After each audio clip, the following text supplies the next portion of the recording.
about reinforcement learning. And today, it's all you can, in the morning, so you can take breaks whenever. Okay. Every 5 minutes, maybe?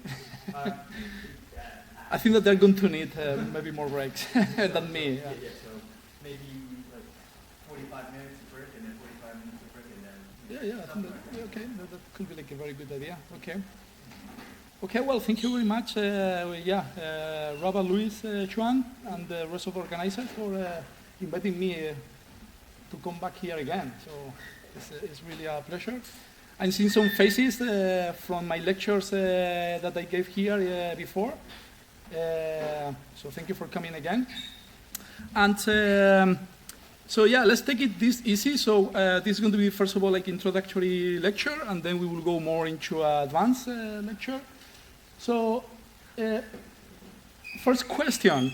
So if I ask you which of these two agents follows a hard reinforcement learning algorithm, which one will be your choice? Which one is soft and which one is hard?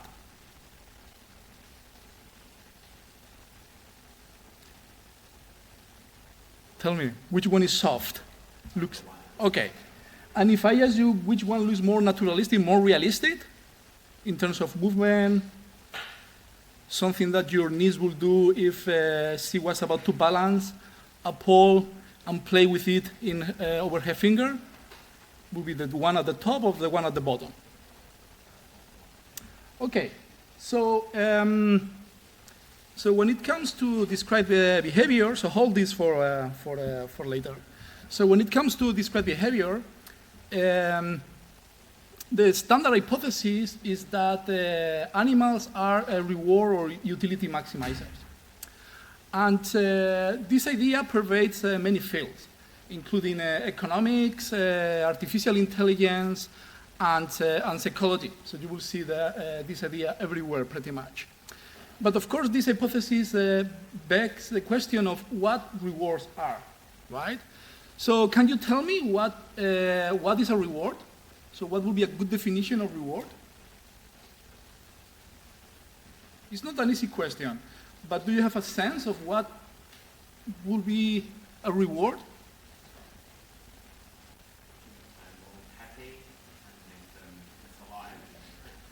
Okay, good. More things, more ideas? Right, can be internal signal. Yeah, that's going to be a good point. But like a definition, like operational definition, so something that you can consider, well, this is a reward. I mean,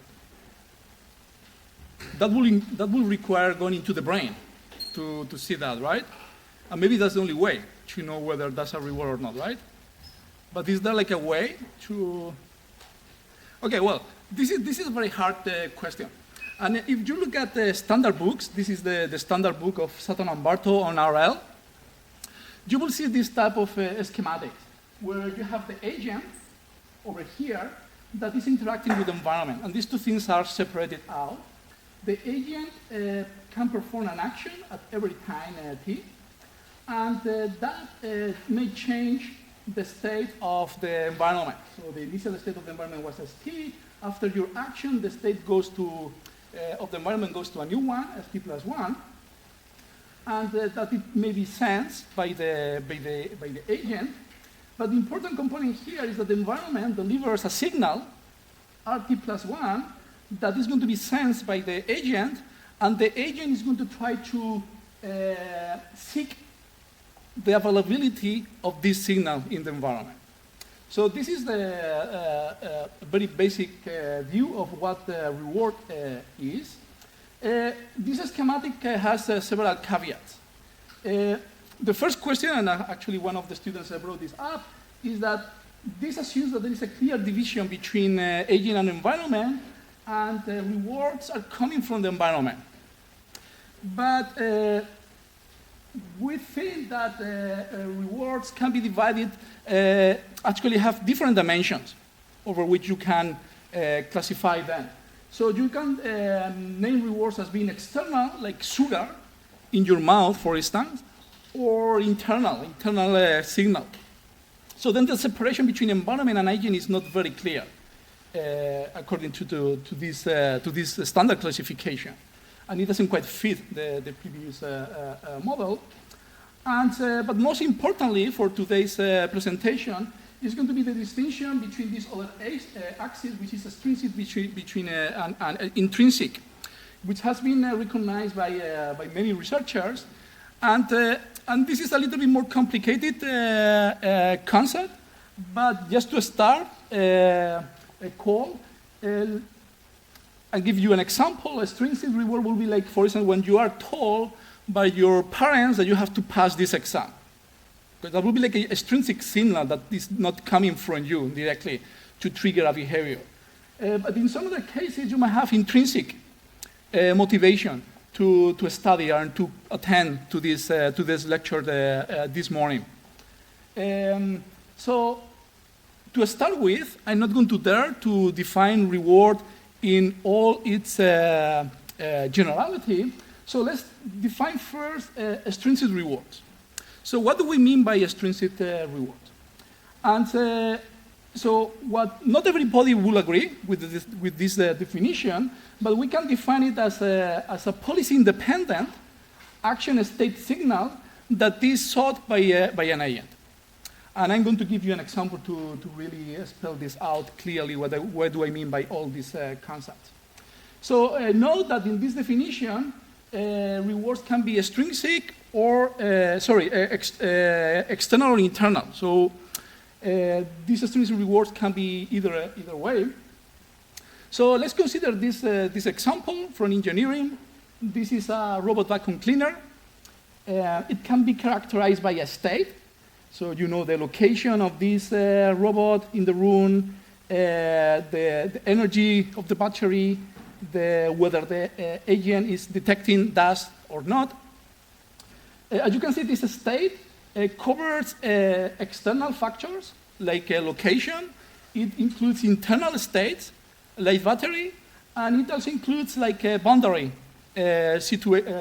signals like perception in a sense. So the state may encompass all these quantities, and a reward, an extrinsic reward, will be a function of the state and the action that the agent can make in this environment. So the agent can maybe move in all cardinal directions and may also collect or not collect the dust that is being detected. And it can choose and it can make decisions based on this vocabulary of actions.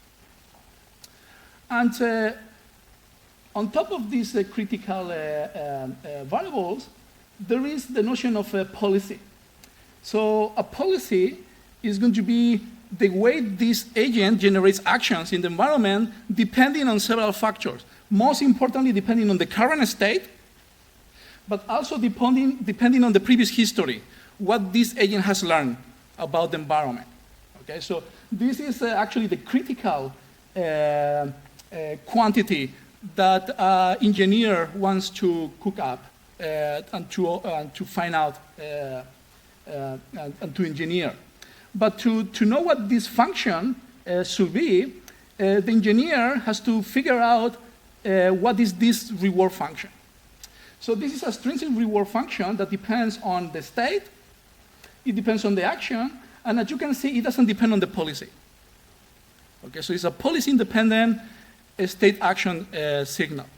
And this is very important. It looks like very naive, but it's very important because you know, now you can put this agent in the environment and it can learn, right? So what does it mean learning? Learning means that the policy is going to change, so this agent is going to improve the performance in a sense that it's going to be able to get more and more reward, increase the value of this signal on average. And very importantly, in the process of learning, meaning like when the agent is changing the policy, the agent is not allowed to change this reward function. Okay? That's why it's a extrinsic signal. So this is given by the engineer. The engineer tells the agent what is the reward function.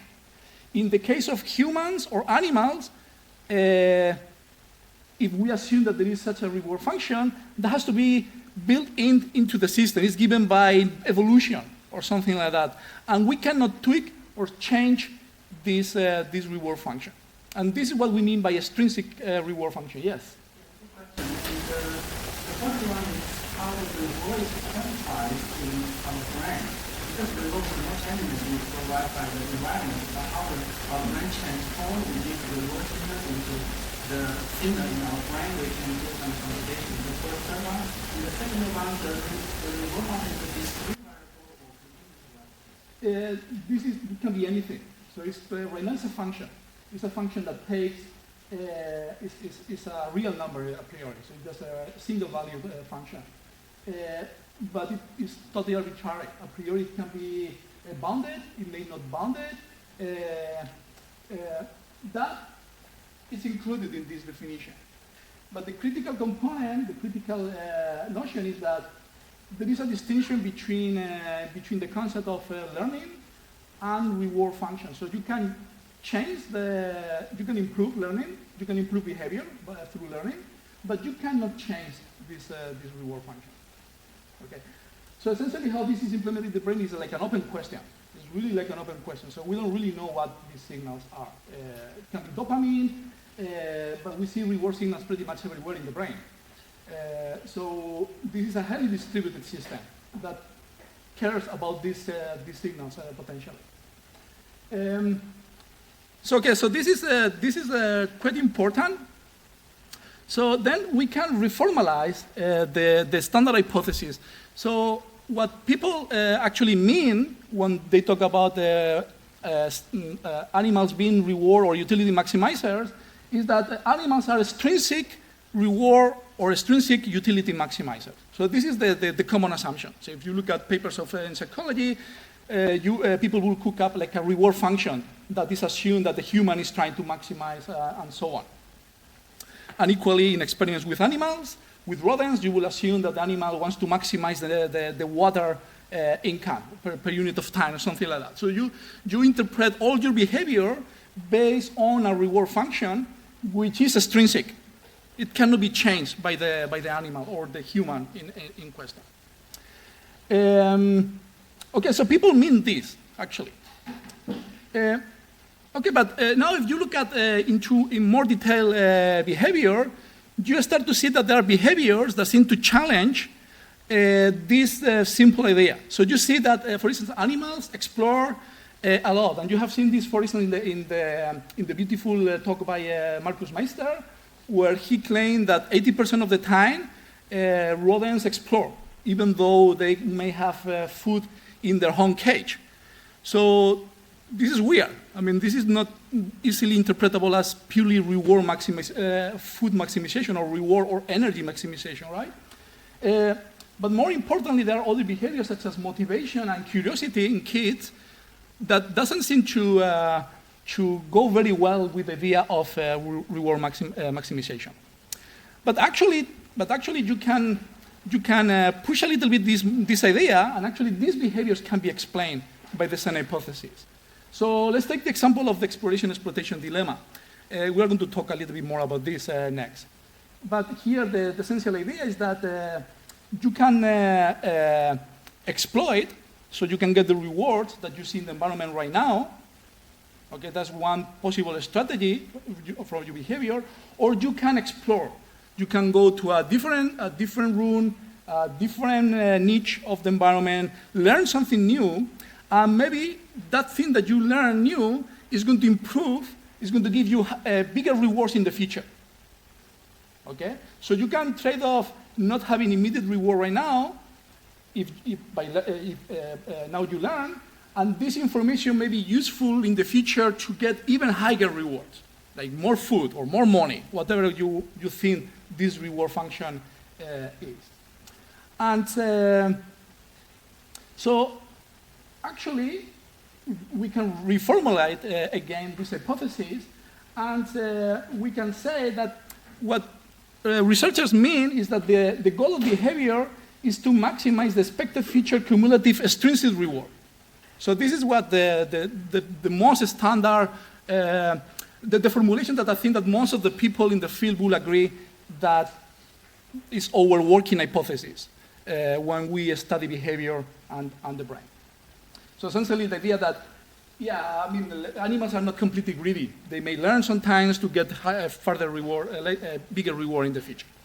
But at the end of the day, they want to maximize this cumulative reward. Okay? And of course, even curiosity and motivation can be understood in the same way. So a kid playing may learn and is going to develop new skills, and these skills are going to be very useful in the future to get a good job and get money. Okay, so let's talk a little bit more about the exploration-exploitation dilemma. I'm going to use this paper that I like a lot by Beckett-Evich. So he has been working quite a lot on exploration-exploitation in monkeys. So this is a monkey task where the animal has to choose between three options. These options, they deliver a reward, a water drop, of equal magnitude for the three of them. The only difference between these three is that the probability of delivering a reward is different, and it's unknown by the animal. And the only way the animal has to can learn about this probability is by sampling, by getting samples from each of the targets and see whether the probability of getting a reward is high or low. On top of that, the underlying probabilities of delivering reward of these three targets undergo somehow a random walk bounded between 0 and 1. Okay, so here you see the exploration-exploitation dilemma very clearly. So the animal may start sampling and may discover that maybe one target has a very high probability of getting a reward. Okay, so here you see that the animal is going to stick to that target for a while. This is the choices. So it's going to stick on this target for this whole run of trials. So these are like tens of trials consecutively exploiting. So this is exploitation phase. So the animal has discovered a very good target, it stays there.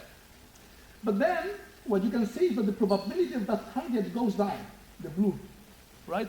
And now the animal probably starts to sense that the quality of this target is getting worse and worse.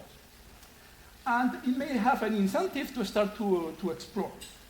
And this is what it starts to do over here. There is a switching between a few targets, red and blue, and then it discovers that the red target, in very few trials, it looks a little bit better than the blue. And then, as you can see, it sticks on the red target for a while, and so on.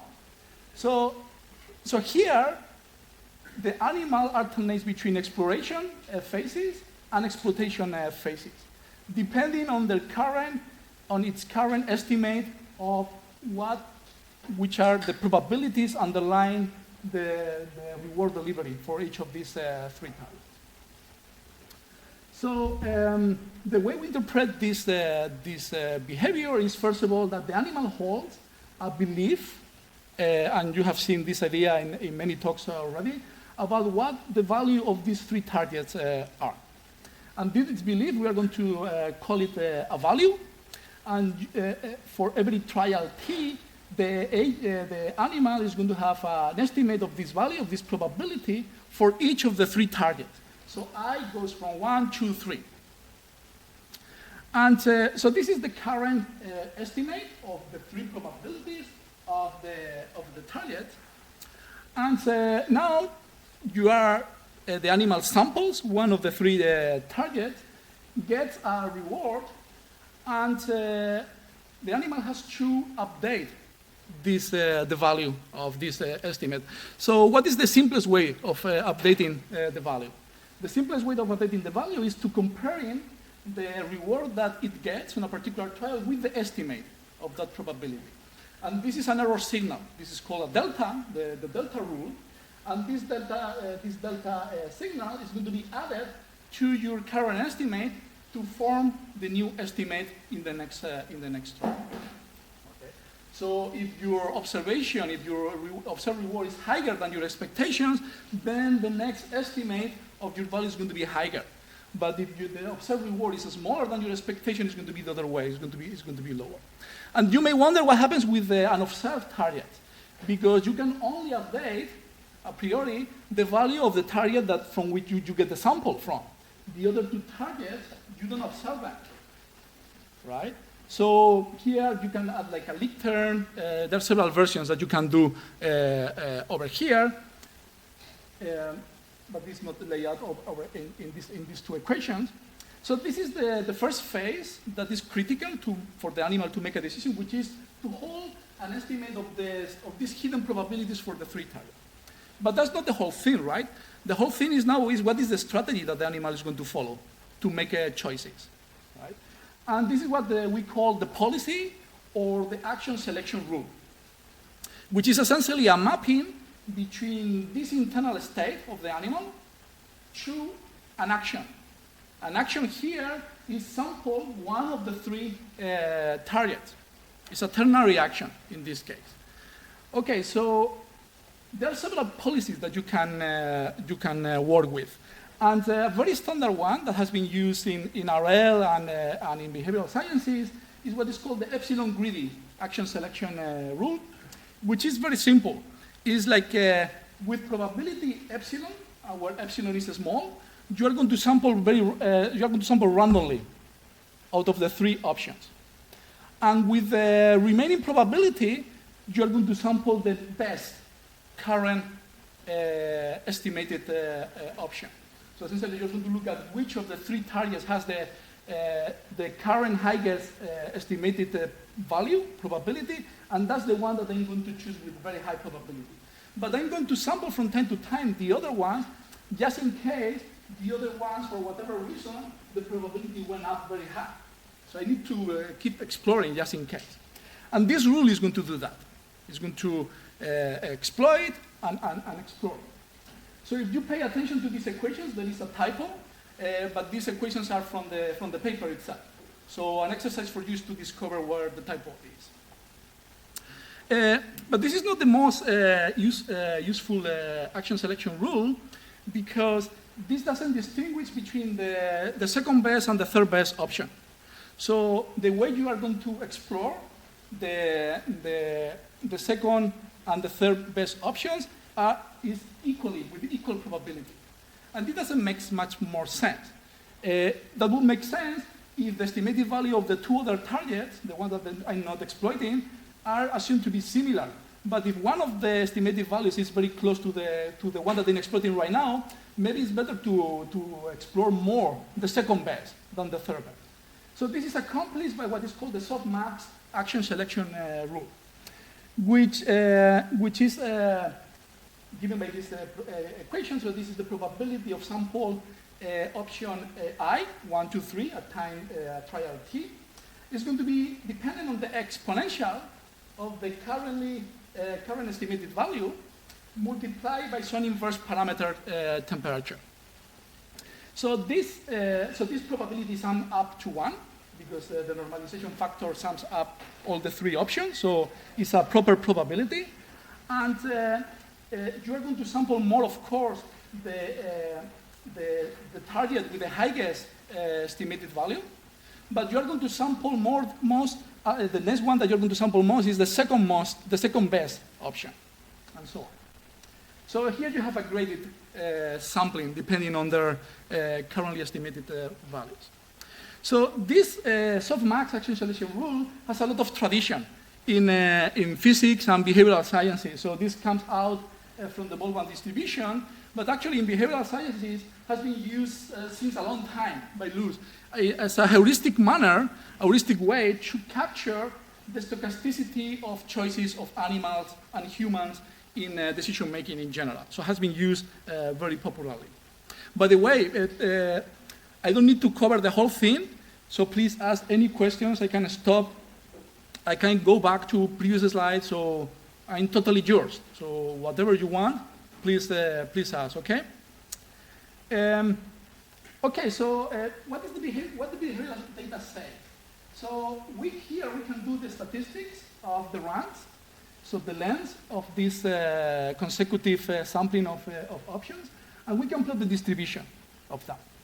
And just with your naked eye, you should see that it looks like there are two kind of behaviors, two distinct behaviors. One, consisting of very long runs of exploitation interspersed by very short runs that probably corresponds to exploration phases.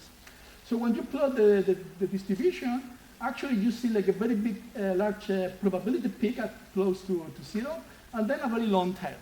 And if you try to fit this data with a single exponential, you cannot do that. So this is not just Poisson process. It looks from the fit that you need at least 2 exponentials. So when you have 2 exponentials and you fit this distribution with 2 exponentials, you get much better fit than with 1 exponential.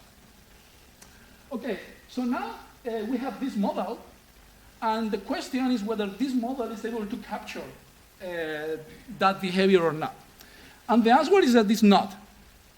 So here, these are simulations from either the epsilon greedy action selection rule or the softmax selection rule, and these are for the best fit parameters, or parameters that are supposed to be very good or too close to experiment. And what you can see is that the distributions of runs are pretty well fit by a single exponential. So these models, they don't generate runs that would correspond to 2 clear or 2 distinct phases of exploration exploitation. It looks like a continuum coming from this model. And you see that because when you fit 1 exponential, this is the performance. When you use 2 exponentials, there is a tiny increase in performance that is not significant. So it's clearly like single exponential data. So I don't have a lot of time to go through the details, but what they propose in this paper is that actually there are 2 states. So you need to have 2 states to describe this behavior. 2 distinct states internally in the animal. One which is going to be the exploration state, and the other one which is going to be the exploitation state. And they're going to build a hidden Markov chains model with parameters that you will fit with the data. And that model fits really very nicely the data. Now you can, of course, capture this by modality in the behavior, because essentially you just put it in the model, but it looks that you need this. With the previous models, it was not enough to capture the complexity of the data. Do you have any questions? Yes. Update of the memories of the time if the hardware is very large, then it's kind of the battery is changing very fast according to your tempo. So you can also actually define a new way to update battery, which is But those are going to come with 3 parameters. You mean like the learning rate? Yeah, so these are going to be 3 parameters in the model that you can fit. And you cannot capture the 2 phases of behavior with this model, according to this paper. So maybe a more critical question is what happens with the options that you don't observe, with the targets that you don't observe. What do you do with those? So you go to a baseline, to a prior probability, or you kept them intact. So of course here there are some modeling assumptions that can be important. But I don't think that those modeling assumptions, because those are going to correspond to exponential decays or things like that, they're not going to capture the bimodality that you see in the data. Yeah. I have a fundamental question. Yeah. This is one of 1,000 different models one can run. Right. For example, if somebody has proposed that what you want to do is to minimize the entropy on the probability of the maximum arm, which would also give you a behavior similar. Why would I consider this model and not one of the other 1,000 possibilities? Yeah, you can use like upper confidence bound models. Yeah, but I don't. Yeah, they didn't try in this paper, and actually, yeah, that would be probably like a question that nowadays, like a reviewer will tell. But I don't expect that you will get this by these 2 distinct phases of behavior, even in that case. Well, because in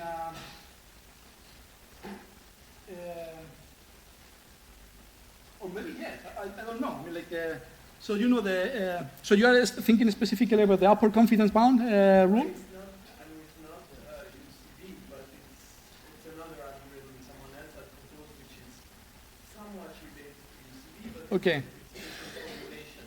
But UCB would be another, it's not what Okay. you write. Yeah. Absolutely. Yeah.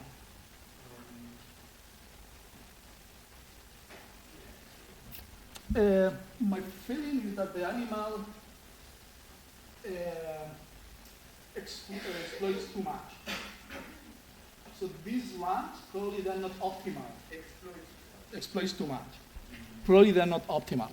So if you will compare this with the optimal algorithm, probably this is going to be very poor. But that's something that will need to be done very carefully, of course, and it's a super important question. Yeah. How does the neural is implemented by the neurosocial, or do you want to verify it? This architecture, they go then with the neural data, and they find evidence of the switches between these two states in the prefrontal cortex.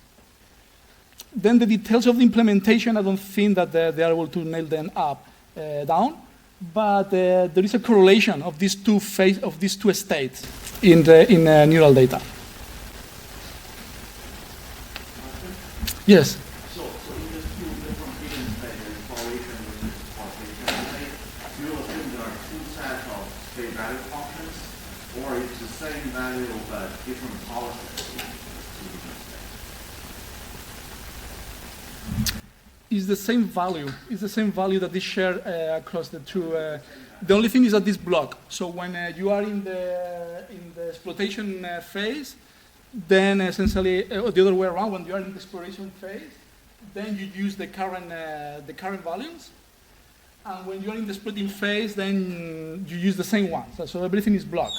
So if we take the softmax axis like Ruben and something like Bergman distribution, you can explore state is more hot and the exploit state is more cold because they have different data. Right. State and then cold state. What do you mean by hot state and cold state? If we think the data indicates the temperature. Yeah. Okay. Yeah. Well, that's a free parameter. That's a free parameter that so this will approach to the max operator when beta goes to infinity, essentially when the temperature goes to 0.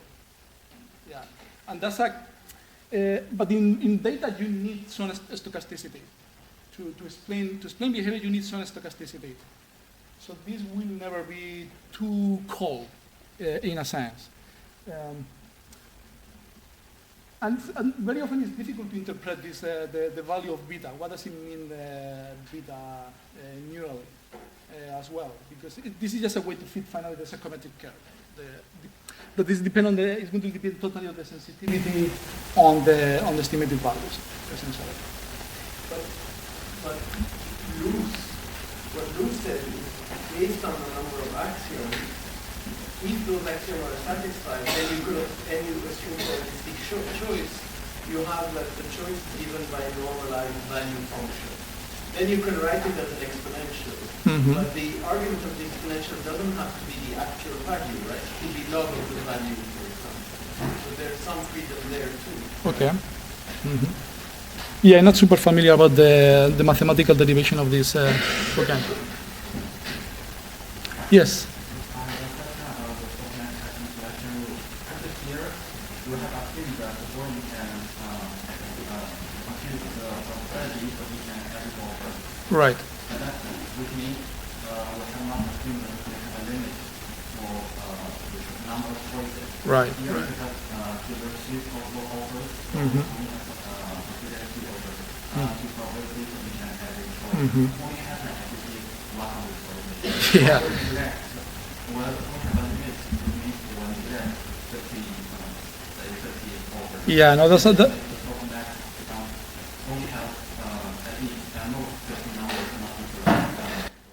That's a super good question, because it goes to the issue of the capacity limit on decision making. Essentially, And this is like a very important question in our field, that in decision making in decision making neuroscience, that we still don't know.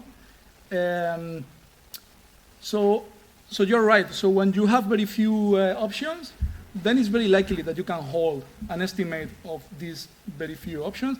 It may also depend on the complexity of the options. So these options are super easy because they have a single feature, which is the probability. But if now these three options, they were very complicated with multiple dimensions, features, then maybe you even can surpass the capacity limit. And it's still unclear how we should think about this in the field. But I think it's an important question. And so we have been working a little bit on that direction. And so it's on my own interest. And I can tell you that, so our current hypothesis is that when you go to perceptual decision making, so essentially you can hold and evaluate actions and plans simultaneously. For instance, like you have the saccaded eye system in LIP and frontal eye fields and superior colliculus. Over there is a simultaneous representation of all possible saccades.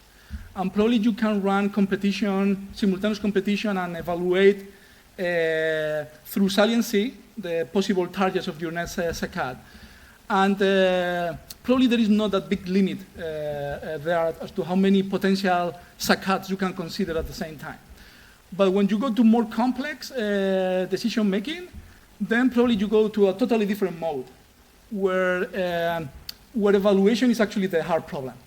Like for instance, when you see like a new person or like a new object, and then you have several persons and you have to evaluate them. This is so complex problem that probably you need to do it sequentially, one at a time. And then you have to keep in memory what you have estimated about the other options somewhere in your back, in your brain, and then use it later on. But probably you cannot do this simultaneously. And we believe that this is what is going to happen. So it's unclear when this is going to start to happen. So if here you have probably, even if this with very few simple options, if you have 10, 12, then you're going to have problems. But I would like to see more, because this is a very important computational principle about how the brain works. I would like to see more data analysis and studies in neuroscience about whether evaluation happens sequentially, in parallel, and whether competition between actions happens in parallel or sequentially. And we don't have that much information about that because most of the studies has been focused on single cell activity. And you need large simultaneously recorded neurons to see whether, if you have populations encoding different targets, whether the estimates go in parallel or not. So I think that the technology is going to be there pretty soon, and it's going to be a very interesting computational question to be addressed over there. Yeah. Okay. Okay, so this setup is what is called in the literature the arm bandit setup, and it has a very strong limitation. So it doesn't capture the whole complexity of the world. It's already quite complicated because the animal has to estimate things, has to choose a policy. It's complicated. You need to balance exploration, exploitation, but it's super simple compared to reality. So what is the missing aspect of this problem that is happening all the time in reality and is not here?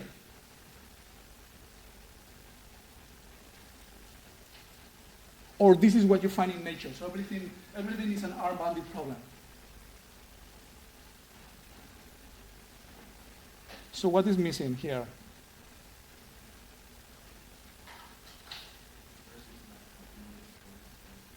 Is not continuous choice. Well, but you can put like a continuous. You can put here like a ring. So like a small variation of this task would be like continuous action. That's good. I mean, that's but something more fundamental than that.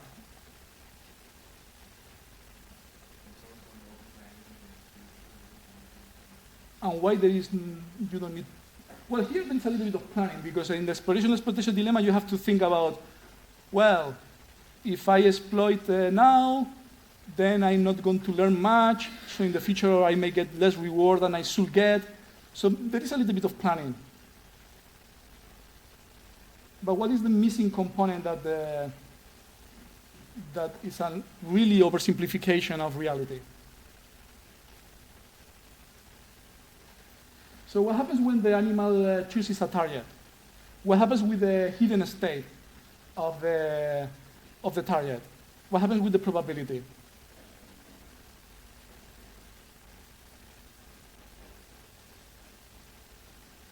Nothing directly, right? So the action of this agent, of this animal, doesn't affect the state of the world. And that's really like an oversimplification. So there is a huge literature about arm-bounded problems, but this single problem misses an essential component, which is the closed-loop interaction of the agent with the environment. So here, essentially, the environment goes independently of what the animal is doing. And clearly, whenever in reality, if an animal is foraging and is taking rewards from a target, probably that target is going to be depleted eventually. So there's going to be some form of interaction. So then we have to go to the full problem, which I'm going to introduce for you. We can do it rapidly if you are familiar already with this. The concept of Markov, the decision processes. So the idea is that you always, an agent is in a state at time t, st, then the agent can perform an action at. There is a transition potentially to a new state st+1, and there is a signal, the reward signal, that may be coming from the environment or internally. Then this continues, this goes on. You can make an action, a new transition, and so on. And this is an open-ended situation. So there is no starting point, there is no final point. So this schematic obscures the fact that in reality, at every time, you are given the opportunity of choosing among possibly many actions.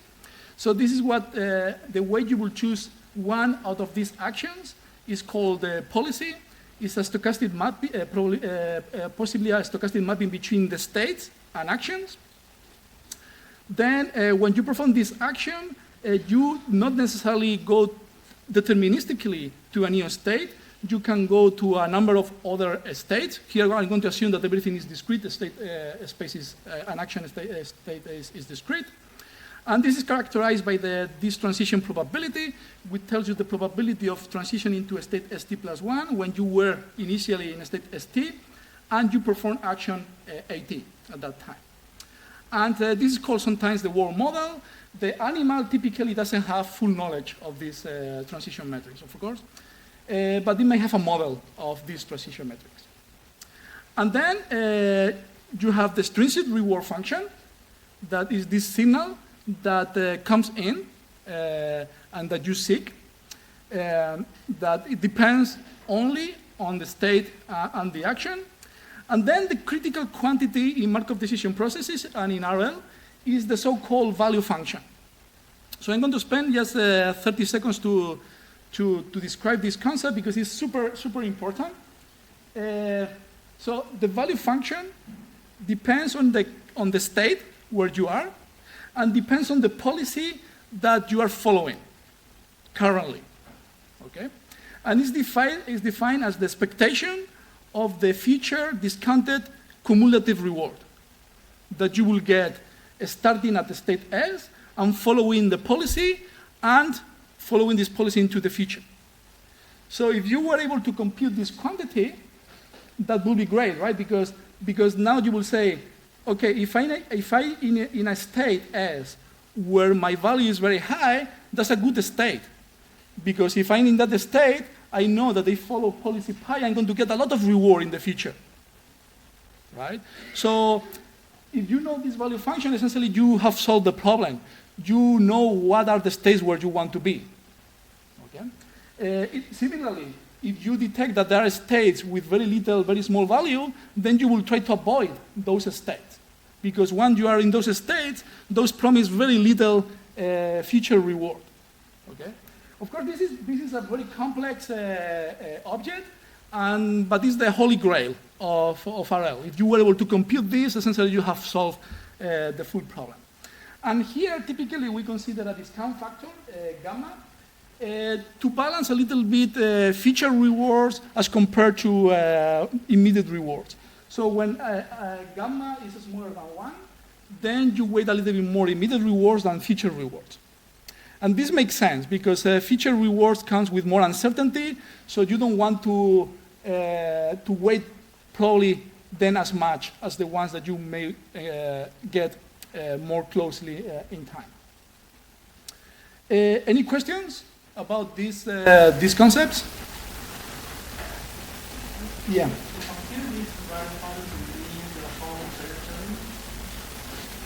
There are different ways of computing this, depending on whether you know the transition metrics or not. If you don't know anything about the transition metrics, then the only way to compute this is through Monte Carlo sampling, essentially, through experiences. And then you will need to you will need to get some long trajectories for sure to compute this well. But the cool thing about this quantity is that it can be written recursively. So essentially, whatever you learn about the specific states can be reused to learn about the value of other states. So essentially, you can back up information. And that's going to be the utility of this value function. I'm going to explain this in the next slide. But if you know you have a good model of the transition metrics, then you can do like internal computations. You don't need to get sampled. You essentially can compute these expectations mathematically in your computer, or maybe mentally, or like through some neural circuits to compute it, if you have a good model of that. So there are different strategies, totally depending on what you know about the environment. More questions? Everything is very clear? Okay. Okay, so what is the beauty of the value function?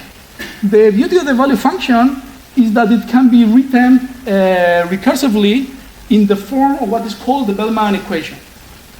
And this is simply because this expectation can be broken in two parts: the immediate reward plus the feature reward. And when you do that, then you get these two components. One is going to be the immediate reward, and the other one is going to be the expected future value. So if you don't mind, I'm going to do a little bit of math to explain what do I mean by this expectation. Because if you don't understand what these expectations mean, essentially you are not understanding the equation, right? So this is a very compact way that we have to write things, but let's go little by little to understand what does it mean. Okay, so we said that the value function is the critical quantity. So this is the expectation of a discounted infinite sum of random variables, which are the explicit rewards, given that you start at state S. Okay, so what is this expectation? So if I start at the state S0, then I can perform an action, A0, and then I will end in the state S1. From here, I perform an action A1, and I end in the state S2, and so on. So essentially, I can define a trajectory. I can define a path in action state, space, and this path, if I start at S0, is going to be something like this. So implicitly, tau starts at S0.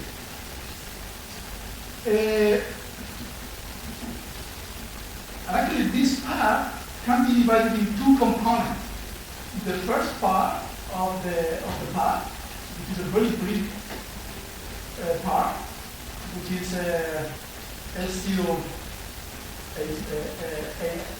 action 0, and the remaining path, how prime, starting at S1. Okay? So the critical thing is that we can compute the probability of this path if you know your policy. So how to compute this probability of this path? So the probability of this path is going to be the probability that you choose action A0 given that you are in a state S0, multiplied by the probability that you transition to S1 given that you are at S0 and you perform action A0. Then given that you are in a state S1, you are going to choose an action with probability pi A1 given S1, and so on.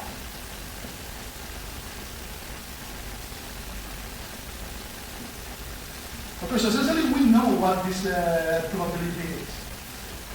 You can make it a little bit more compact by saying, okay, this is the probability of the first piece of my path multiplied by the probability of the second piece of the path.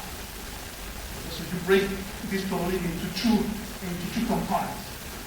And now this expectation, what this expectation means? This expectation means a sum over all possible paths. Okay? A weighted sum over all these possible paths. So this value function is a sum over all possible paths of this infinite sum.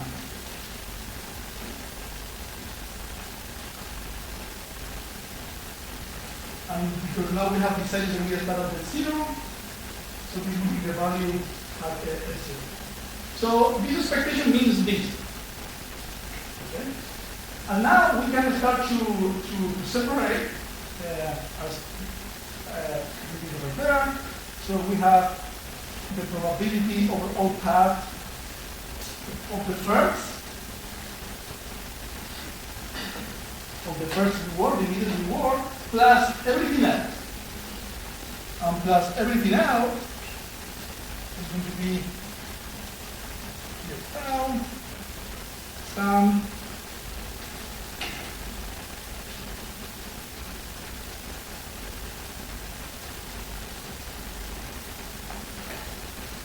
okay?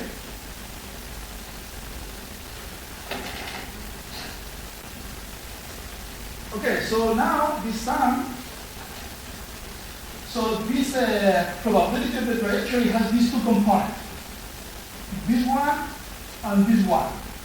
So when you perform the sum over all the trajectories, then this only hits a random variable that depends on S0 and A0. So when you sum up the remainder of the trajectory, tau 0, that's not going to contribute, that's going to sum up to 1. And when you sum up over S1, that's going to give also 1. And it's not hitting this sum over there. So then this is a sum over actions A0 of probability A0 of the immediate reward. There is this expectation that doesn't take into account what's going to happen next. Oh. But here we need to strip this probability and actually manipulate a little bit this sum. So here we can take one of these gammas and put it in front. So we can put gamma over here. Then we have a sum over A0 S1. This first part over here.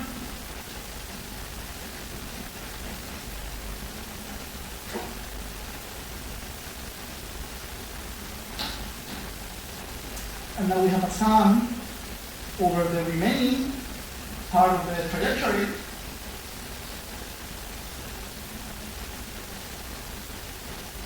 And then we have this other sum. We have this other sum.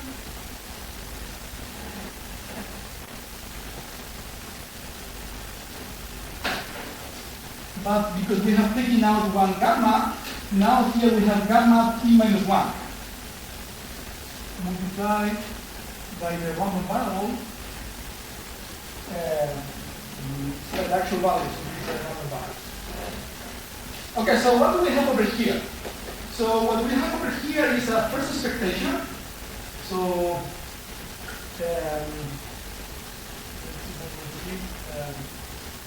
let's first look at this first. So what is this sum over here?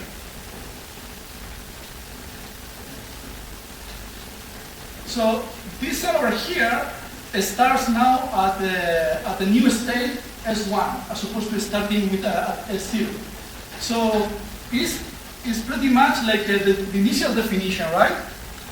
So if you compare the definition of the value at S0, that was this sum, starting at S0, is pretty much this quantity over there. The only difference is that we start at S1. So this is actually the value function at point S1. Okay, did you see it? And the rest is going to be just an expectation of that. So now if we interpret, if we go back to S0 S, then what we can say is that the value function at state S is going to be the sum over some action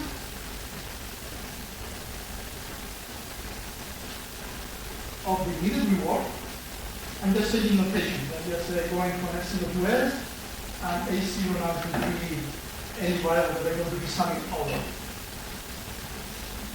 And here I have gamma, S prime. So the notation change here is that S1 goes to S prime. S prime. And that's going to be very clear what we mean. And this is the Bellman equation. So this is the Bellman equation where the value function at the state S is split in two components. One is the expected immediate reward plus the feature discounted the expectation of the value function in the next state. So then the notation that I'm using over there is that this can be written as expectation over actions given the policy of RSA, and then you have an expectation over actions and states given the policy and your initial state.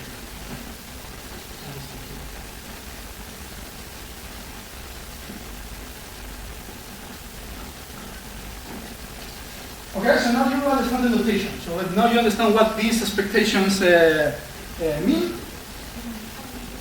Questions? Yeah. If you don't know the policy and the role model, and this formula is usually. Yeah, no, if you don't know anything, yeah, but the first time you read the policy, and then the second time you read the policy and the state. well, but the policy you know. I mean, because you're assuming that you know that the system knows what policy. This is like internal variable. Yeah, but the state transition, maybe I know. Yeah, this maybe I know, but you can sample. You can sample. You can approximate this sum by sampling, by Monte Carlo sampling. So again, so if you know, if you have a good model of the transition metrics, you can sample internally. And you can get tons of samples to perform this sum. If you don't have a model at all, so you go totally blind to the environment, then you still can sample in the environment. This will be a super slow process, but that's the only way to learn about if you don't have any idea about the environment, then well, good luck with that as well, if you don't have any idea about the environment. But a priori, you could start sample, and then using very rough approximations to this value function. I can use the two method. One is for policy and the valid for staging systems, then we use the neural network parameter to the update, and then Right. That would be the one way. So essentially, you can approximate the value function by neural network, and then essentially you extrapolate. So what you learn about some state, you extrapolate to other states, and that would be a way to start to back up information if you want, and use this. But that comes with some problems, and I'm going to discuss a little bit later. So let's assume for now that we have a good model of the environment. Do you need a break?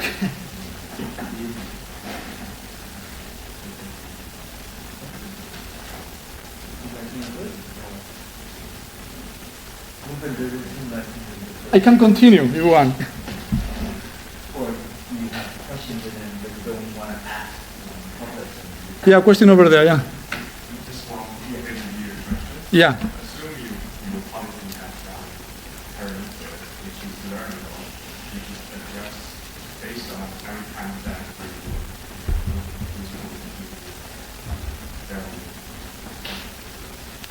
If your policy has only a parameter. if your policy of a parameter depends on every time that we will, so you not only consider it, so your policy is also changing With time. with time. You should have another layer of expectation. Yeah, no, that's a good question. So in this formalism, you assume that you're going to follow the policy, the same policy over time without changing it. There is another layer that you can think of, which is like assuming that you're going to change the policy over time. To do so, then you will need to go to another formulation of the same problem, where you have to include beliefs, like knowing that you're going to be learning about the environment, and then your policy should be depending on the beliefs. So it doesn't need to depend on time, but it has to depend on beliefs. And that implies that when you look at behaviorally, that will be looking as like a time-dependent policy. So if your policy depends on beliefs, not only in the actual state, then what is going to you will have things like such as, well, I know that I'm going to be having more knowledge in the future, so I know that the policy that I'm going to be using in the future is different from the one that I have right now. But this is essentially the same framework. So you will put here, you will replace here S everywhere by beliefs. That's it. The only problem is that there is a huge mathematical problem now. Because now you go typically from discrete state spaces to functional spaces. Because now you have function of these beliefs is the probability that you think that you're in a particular state. So now you are in the space of functions. And this is a huge problem. But under functional approximation, you can deal with these problems again. And if you have good inductive biases about how to approximate this thing, then that's going to work. So conceptually, there is no limitation to go to those kinds of problems. The limitation is computational, and whether you are able to use good tricks to solve that problem. So I would like that you acknowledge that this framework is really very powerful in that sense. So it will encompass, including the real example that you just said. Okay. I think I can continue a little bit more, huh? Yeah. Okay, so so why this value function is important? So this value function is important because, well, this value function depends on your current policy, and of course the whole goal is to improve the behavior. So you want to figure out what the best policy is, right? So this is a function of your policy. Now you would like to know what the optimal policy is. So let's assume that you know the optimal policy. If you knew the optimal policy, then like this one, we're going to call it the V star, then you immediately know what is the optimal, if you knew the optimal value function, V star, then you know automatically what is the optimal policy, which is this one. So if you're in a particular state S, then you will compute the action that maximizes my immediate reward plus the future discounted reward, which is the expectation of this optimal value function. So you will be greedy. So whenever you know the optimal value function, then you will compute this for every action and choose the action that promises me the biggest quantity over there. As you can see in this formalism, the optimal policy is deterministic. You can always choose a deterministic policy. And that's going to be a common theme that is going to show up several times in this class. Okay, so now a basic question is how do you estimate, how do you find out what this optimal value function is? This is a hard problem because you have here an implicit equation and you have to optimize this for pi. And pi is a probability distribution. The policy is a probability distribution, so it's a hard problem. But there are algorithms that you can use, specifically in the example where you have a good model of the environment. You can use, for instance, what is called value iteration algorithm, which is just you start from one guess at iteration t. That guess can be really very bad. You can say, okay, my initial estimate value is 0. I don't think I'm going to get any reward here in the environment. And then you start to back up this estimate to the reward, and then take the maximum, and that's going to be your new estimate of the value function. And then you iterate this over time, and this is going to converge to the optimal value function. So it's a very simple iteration algorithm that, of course, is going to be useful in discrete spaces and in relatively small spaces where you can back up this for all the states and all the actions. If the state action space is huge, then you have to do approximation. You cannot back up everything, so you will need to choose what to back up. But still, that's going to be a very useful algorithm, even in those cases, because you're going to get better and better estimates of the value function. So, it's exponential. It cannot be for any condition which is some condition. Well, yeah, the only condition is for the reward function, so it has to be finite. Then this map is a contraction map. And because it's a contraction map, then you have the exponential convergence in general. So for any transition, you're saying for any transition matrix, and for any finite reward function, bounded reward function. Bounded, yeah. This is globally contrasted. Right, yeah. That seems like a very strong result. Yeah, it is, yeah. Berserker has proofs of that. Yeah, in his books, yeah. But I'm going to show you a proof of this right now. Yeah. The maximization over the action, it can be very, very inefficient, right? But if the action space is very huge, so I think it's computationally very costly. Right. This is what he said. But still, you can focus on specific regions of the state action space and do backups over there. Let me show you the algorithm, and then you will see that even though this requires the full shipping over states and actions, then when I show the algorithm, you will see that you can restrict this to specific regions of action and state, and to get to increasing, at least increasingly monotonic better value function. So you're going to get better and better. Maybe you won't get to the optimal, but you're guaranteed to get better and better. Okay, so let's do this map, because I think this is kind of fun as well.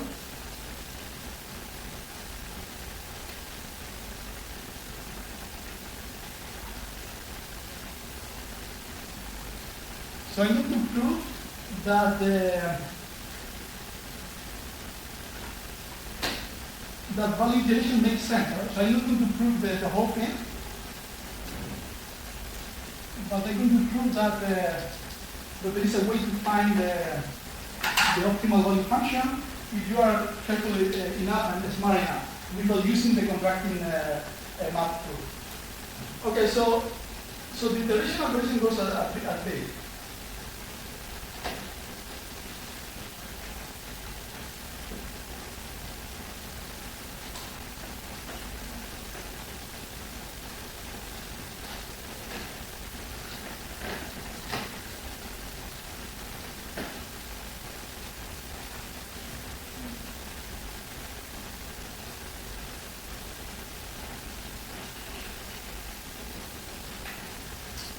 Okay, so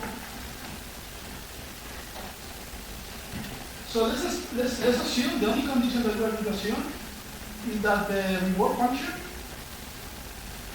is non-negative and is bounded. So there is a maximum reward. This is just for convenience, so it's very easy to prove the convergence of this algorithm for negative reward. But when you have this, it's quite straightforward to see what's going on. So, a good starting guess, if you have this condition, if your rewards are non-negative, is a pessimistic estimate. So, a pessimistic estimate is saying, okay, the value function is 0 everywhere. And you know, because of this condition, the value function has to be larger, at least not smaller than this one, everywhere, for all the states. Okay? But this is a very pessimistic one. So let's start with that. Now, in the first iteration, what do you have? Maximum over A, RSA, plus the expectation of something that is 0, right? So then you have that this is max over all the actions of this function, and because of this assumption, we know that this is non-negative. Okay, so you will need to swap over all the states in one iteration, and you know that for all the states, after one iteration, D1S is larger or equal than V0. So you have improved. The value. And now let's assume by induction that, so now I will use an induction and proof. Let's assume that Vt as an iteration T is larger or equal than the previous estimated value in the previous iteration for all n. So this is the induction assumption. And I want to know whether it's true or not that then Vt plus 1 is larger or equal than Vts. So that's the question. If you prove that based on this, given that it's true at time iteration 0, then it will be true for all these. So let's do that. So Vt plus 1, so the value function at trial at iteration t plus 1 is going to be the maximum over all actions of the yield reward plus the discounted expected value of my previous estimate. Okay, I'm using just the algorithm, right? So this is the algorithm. And now, because of the induction assumption, I know that this Vt, the value at iteration number t, is larger or equal than Vt minus 1. This is true for every state. Okay? And now, when you replace this by this quantity, you realize that this is so how to say this so that it's super clear. So then this is larger or equal than maximum over A RSA plus gamma expected value as the value of time minus 1, trial t minus 1. And what is this quantity?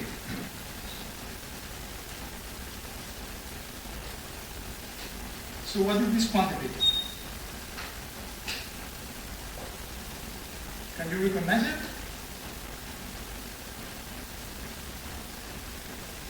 So that's equal to Vt. Yes, right? So this was the definition. So this would be the way I would compute Vt, the volume function at the previous iteration.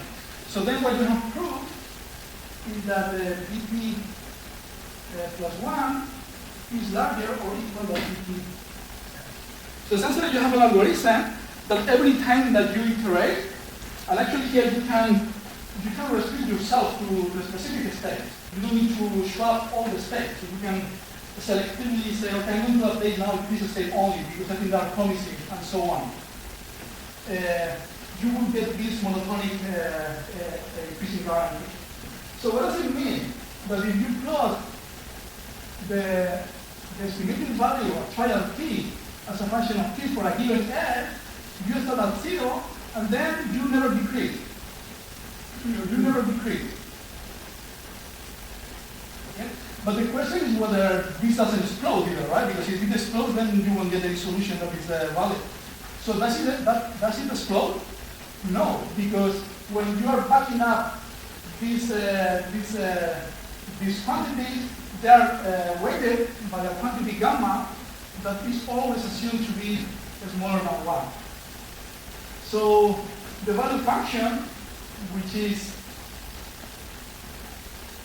the value function for any policy that you want, including the optimal one, the value function for any policy is the expectation over my policy of this infinite sum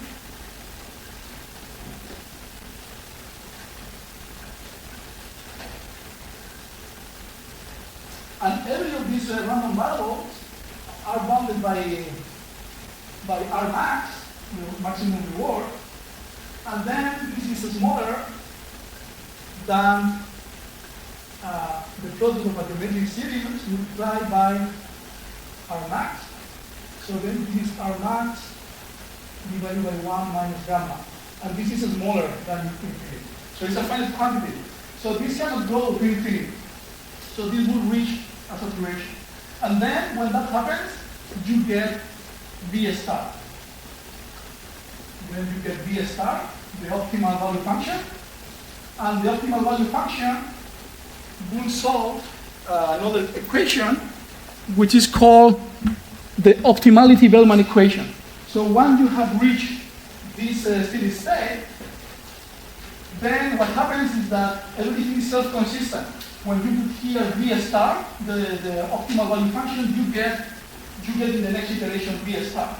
So then that V star, the optimal value function, is good to solve the optimality-Bellman equation.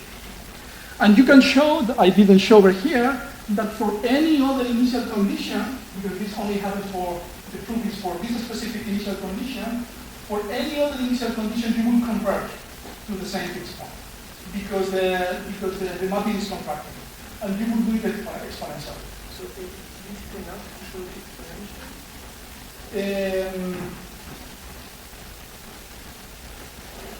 Not this one. I mean, this proof. I think you need some assumption of how R approaches 0, right? Because imagine on some states the reward is if you are into many states and as you... No, we are working with finite states. Yeah, the case of infinite states is way more complicated. You know, this is finite states, finite number of actions. Discretization, so you discretize a space somehow. Yeah. Then you don't have those issues. Yeah. But here, discounting is... Here, discounted gamma smaller than 1 is k.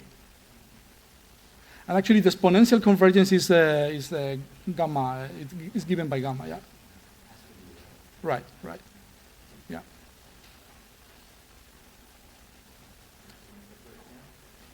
No, let's take like... Yeah, let's take it. I'm going to go very fast for in the rest. I mean, I'm pretty much done for the lecture, for the first lecture. So now I'm going to give you additional things, intuitions, and material. So, well, actually, there is important piece still. Okay, but we need to go fast now. Okay. Unless you have questions, and I will stop here. So don't worry. So if you have questions, I can stop. Yeah. But I don't want to take that from the students. Right? So, yeah, we are going to have that half an hour. Yeah. For you too. For me too. Okay. So coming back to your question. So how this algorithm works when you don't have real, like a perfect estimate of the value function.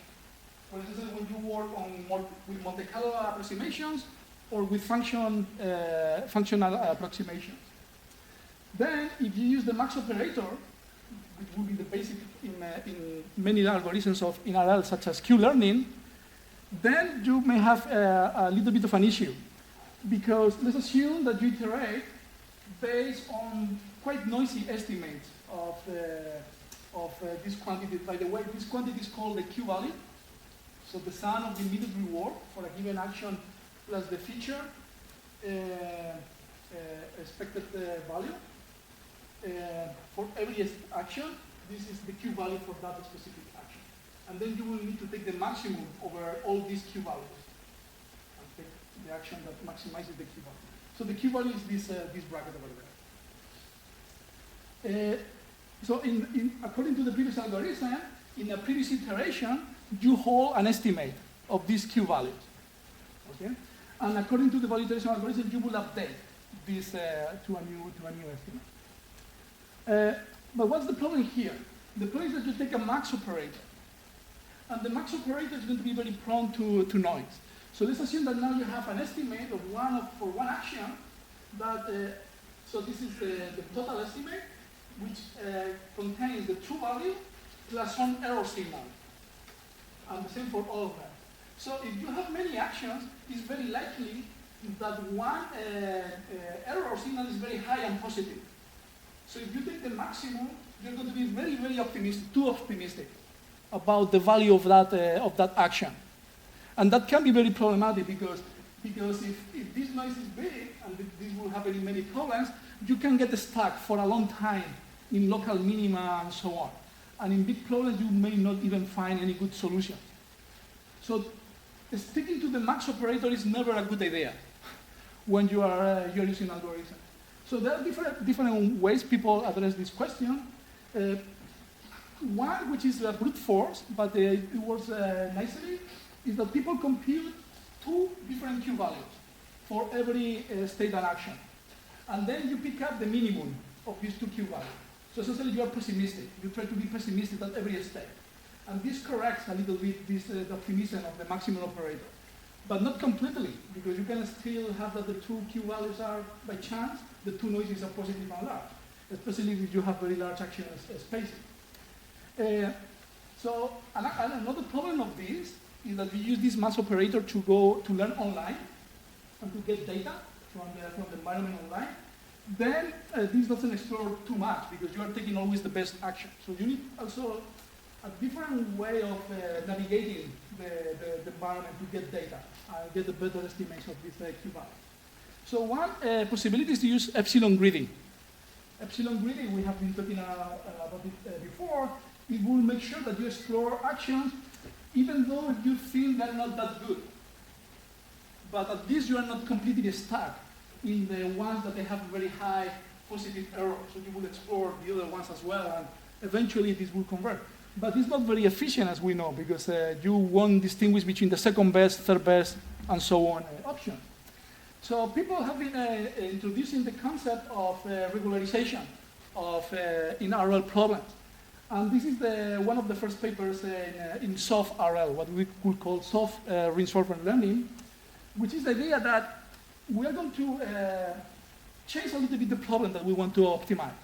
Instead of maximizing the cumulative sum of rewards, we're going to optimize the cumulative sum of rewards plus a regularization term. And this regularization term is an entropy term. So essentially what this is saying is I'm going to consider my immediate reward not just the extrinsic reward, but I'm going to consider also my immediate reward, also the entropy of my policy. And this, what it's going to lead is to more exploration. And actually it's going to make that your policy never collapses to a deterministic policy. Your policy is going to be stochastic. Because if the policy is stochastic, you get reward. And this is what the value function tells you. So this is considered the reward, not the sum of these two quantities now. Okay, so this is soft RL. Yes. Is Rava a fixed parameter or is that dynamic? That's a good question. That's a very good question. It's dynamically decreasing over time. Because the idea is that initially in your program, you add this term to regularize the problem so you don't get stuck in local minima, so you explore. But eventually you make this alpha to go to 0. And you convert to the original problem, which is maximizing this extrinsic reward. Okay? But in practice, this never goes to 0. Like in the state-of-the-art algorithms, there is always a component, there is some entropy that needs to be there. Otherwise, the system will collapse to local minima, even after learning. It will be like pretty bad. So essentially, you will conclude learning with a finite alpha, and then you will run the deterministic policy to generate behavior. So instead of decaying alpha through time, would it make more sense to make it related to the error rate of the dispersion? It will make sense, but I've not seen this working extremely well. Either people, so there are two classes of algorithms that I know. One is where this decreases to 0, but that's not the state of the art. The state of the art is actually where we use this not as a regularization, but as a constraint. So essentially you want to have a policy that has at least some entropy, and it never goes to 0 entropy. So people use this as a hard constraint as opposed to regularization. But here, for simplicity, it's a regularization. And that seems to be working very, very nicely. Yeah. More questions? Okay, so when you do this, actually you get faster learning in very simple problems, like Rick works like this. And if you are careful enough about how you do this regularization, then you can help a lot exploration. So for instance, this is an example of an ant that even using soft RL explores a little bit but can't get stuck. But if you are smarter about the regularization, using some form of relative KL, then the agent will explore more and not get stuck in any local minima and escape rules. And here the agent gets reward for moving to the right. So there are two formalisms for this that are very common. One is soft RL, which will include this regularization term, the entropy term. And then there are other versions that they're pretty similar, but conceptually, they are of a different nature, where you have like a regularization that goes as a KL divergence. So the idea is that you impose that there is a default policy. Essentially, you impose the agent like a default policy, something that should be doing in general, and then you're going to regularize the problem, so you want to maximize reward by finding a policy that is not too far from the default policy. Okay? And the default policy has to be smart. So it has to be a policy that lets the agent to move in all natural positions and so on. But if you have that policy, if you have information, prior information about how the animal should behave or the agent should behave, that is very useful. Because now you can tell the algorithm, okay, optimize the policy, but please don't be too far from the policy that I know that is working well in general. And this is the one that seems to be working really very nicely in this problem. Because here the policy, the default policy is one that I'm going to describe later, which is the MOP policy. Okay, so I'm going very fast over here. So I was planning to do some math. I don't have any single minute to do any math, but just tell you that if you have this type of problems, you can solve it and get the optimal policy. So the way to solve it is to just start from the Bellman operator, so I leave this as an exercise if you want.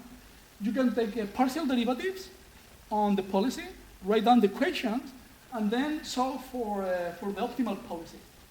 And the optimal policy is written in this particular way, which is proportional to the default policy and multiplied by an exponential of the Q value.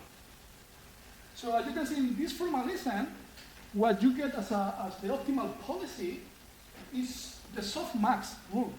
So the rule that has been used heuristically in behavioral sciences is the one that naturally shows up as a result in soft RL.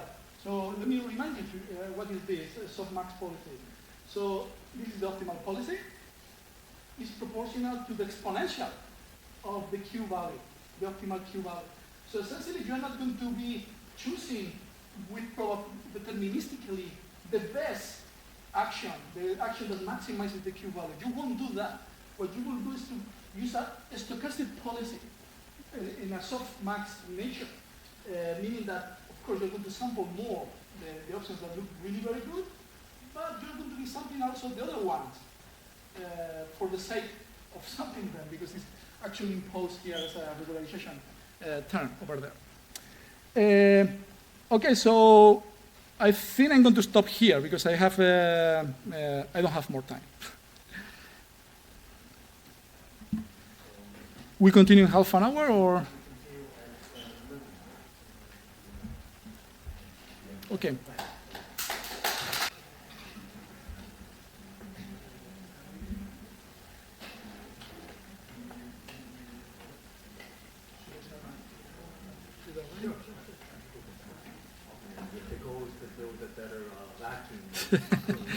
That's the goal of life. That should be our goal, right? I'll send you something. I'll send you something later. Okay. Why don't we restart? Okay. So let's go on. Let's go on. So we have spent quite a lot of time to define what extrinsic rewards are, and of course the question now is what is intrinsic reward, and what people will call like motivations, and so because we are theoreticians, the only way that we can define this is by being the complementary set of extrinsic reward, right? There is no better or more natural way of defining that. So if we define extrinsic rewards as policy-dependent action state signals, then we should define intrinsic rewards as policy-dependent action state signal that you are seeking. So if we go back to this example, so there was extrinsic reward. So what is an intrinsic reward then? How can we make this intrinsic? Well, by adding something that depends on the policy. And this is now a little bit convoluted if you think about it, because the whole problem makes sense when you can improve the policy, you can improve behavior to maximize this extrinsic reward function, because it was fixed. It was fixed, and then you can get better and better and better, but now suddenly, as you change the policy, your behavior, now you also change your reward. So then this is weird. So this can lead to instability. Maybe there is no even a fixed point because you are changing your policy, you are also changing the way you perceive rewards. And now this becomes like a very interesting question. I'm going to skip this part that was the end of the first part, and I go to this other lecture, where I'm going to be talking about intrinsic motivation and models of intrinsic motivation, and propose what I think is like a powerful model of intrinsic motivation. So we started with this example, but connecting with cognitive neuroscience and neuroscience in general. So all of us in this room we are interested in this very basic question, which is how neural circuits underlie behavior. That's the basic question, and all of us are interested in. And as you can see, there are two main approaches to attack this problem, and they're very different. One is what we could call the bottom-up approach.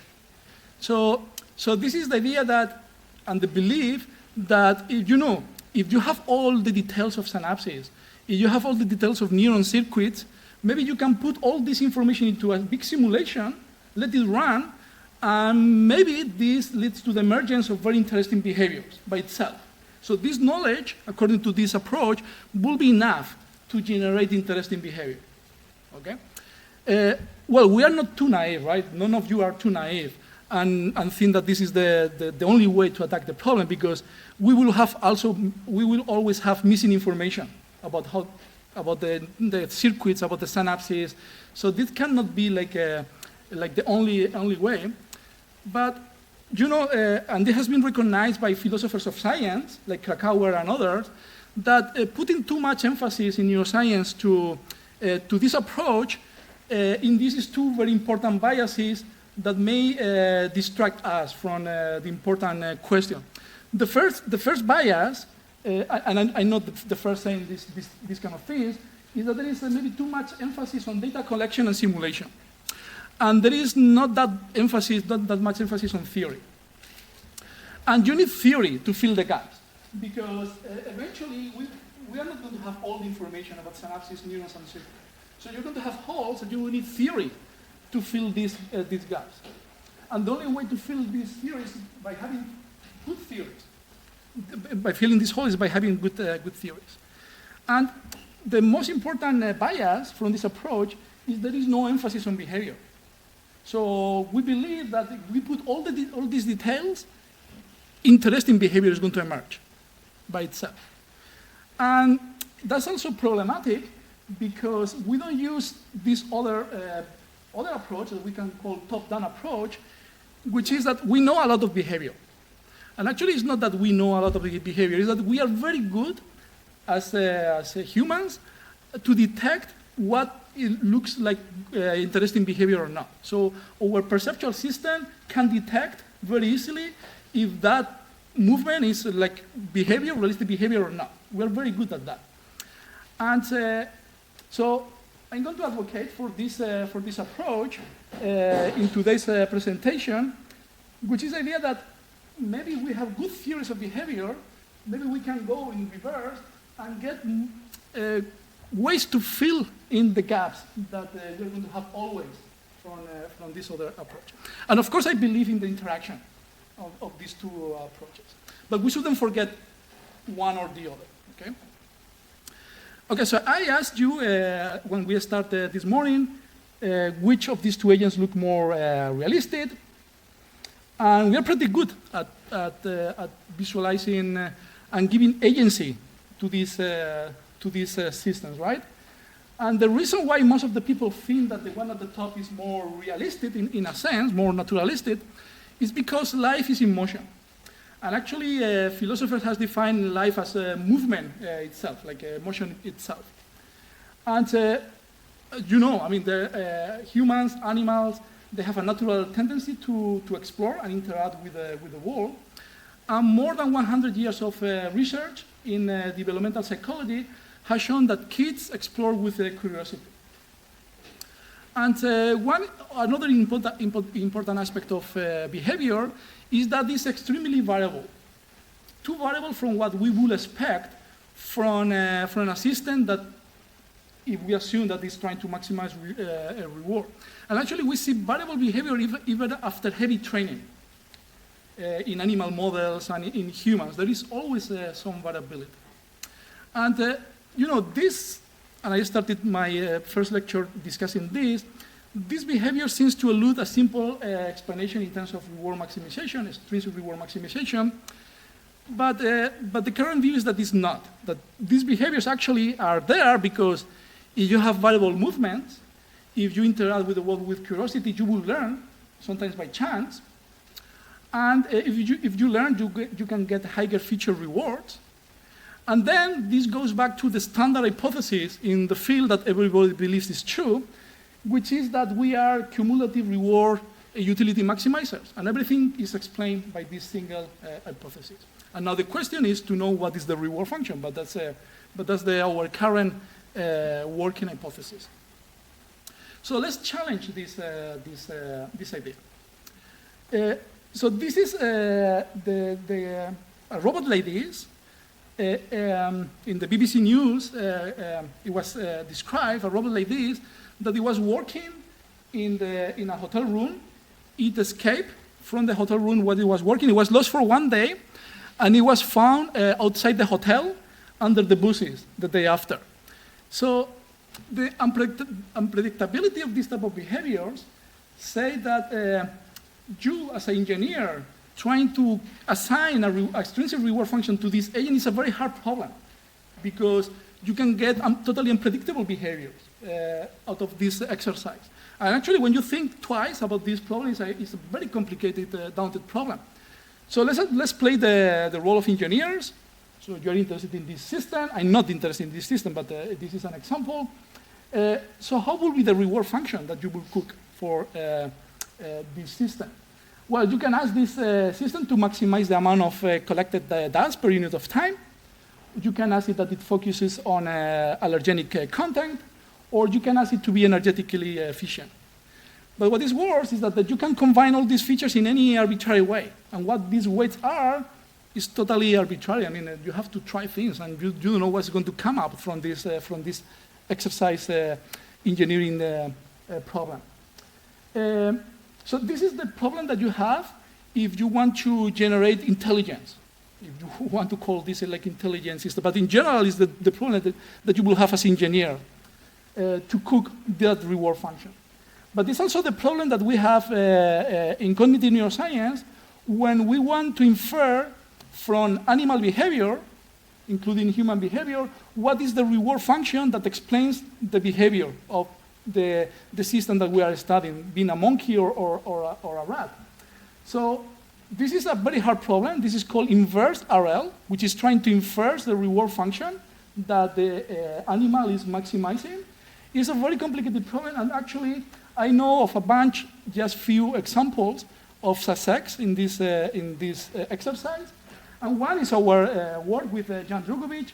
So here we were working on the very simple psychophysical task run by monkeys, the so-called random dot motion discrimination task that probably you have heard before several times. So we were able to estimate the so-called the cost function, which is the minus reward function, if you want. And actually it was very sensible, and we got some interesting predictions out of this. I don't have time to explain this today, but we were able to do this precisely because there was an easy problem. The decision was binary decision. It was under very constrained situation, and we have tens of thousands of trials to estimate this cost function. So now if you go to any more realistic situation where you have less trials, more variables, if you want to infer the reward function, that's going to be really very hard problem. It's typically ill-posed, unless you regularize in one way. So this is difficult. So, and actually put too much emphasis on the idea of extrinsic reward function. And it doesn't stress at all the idea of intrinsic motivations, intrinsic rewards that may be driving behavior that are not easily described by a fixed function that the animal has. So what I'm going to propose today is to abandon the idea that we are reward maximizers, extrinsic reward maximizers, and that everything else is just as is a means to maximize reward. Like for example, like moving around and being curious is just, those are just means to maximize reward. I'm going to abandon this idea, but actually I'm going to do something very simple. It's just to flip around this idea. I'm going to say that moving around is the goal, and I'm going to be more precise later on what do I mean by moving around. Actually, it also includes like some abstraction, like moving in the astral space if you want. So, but look at how like a small change of the sentence makes the whole focus totally different. So now the goal is moving around. There is no such a thing as extrinsic reward, but external rewards are going to be still important because are going to be just means that we have to be able to move around. Okay? So let's see how far we can go with this idea. I mean, of course, the first thing that we have to do is to formalize this idea. Okay, so just to be very precise, so we're going to propose this principle, which is that agents maximize what we're going to define as the maximum, the occupancy of action state path space. And I'm going to describe this in a second. But this is a cartoon. So essentially, you start from one state, you can perform actions, and this will go to new states. And essentially, what you want to have is maximize the logarithm of the number of trajectories that you can generate. That's the goal of intelligence. And I'm going to try to convince you why this is like an interesting goal. So we call this maximum occupancy principle, for short, MOP. And before showing to you the math, I'm going to give you the intuitions of what would you expect from an agent that is trying to do that. So the first thing is that by construction, the agent is going to be curious and explorative, right? So they're going to be like wiggling trajectories. It's going to look like exploring all the time. Well, these agents, they still care about reward, right? So you can have goal-directed behavior. So if the agent knows that here there is a region of a state space with food, all trajectories or many trajectories are going to steer toward that direction so that the agent will get reward. But once the agent gets enough reward, it will diversify trajectories again and try to do all sorts of interesting things and not get stuck to get the reward. So rewards are still important. Food is still important. Energy is still important. I mean, that should be obvious. The second interesting consequence of this principle is going to be that these agents are going to have survival instinct. And then they're going to be realistically interesting. So let's assume that you have a region of a space where there are predators or there is a cliff or something that you shouldn't go there. Because if you go there, then you will die. And if you die, then you cannot generate more occupancy of paths. You cannot generate future paths. Okay? Because you care about generating paths, if you fall in this region, then you cannot do that. So they're going to try to avoid falling into these traps. Of course, they're going to have a preference for freedom. So if there are rules with more options, then these agents will like to go to regions with more options and more states because, you know, this is what they want to accomplish. They want to occupy action state path as much as possible. And I promise that I'm going to relate this to neuroscience, and I'm going to extend the idea of occupying states to the idea of occupying internal states. So brain states as well are going to be something to be occupied and explored and generate variability inside. Okay, so, well, this is the recap of what we have seen before. Just remind you that in the traditional Markov decision process is a framework with extrinsic rewards. The critical quantity is the expected cumulative reward, extrinsic reward function. Okay. So now essentially we have to change the framework and define like intrinsic reward.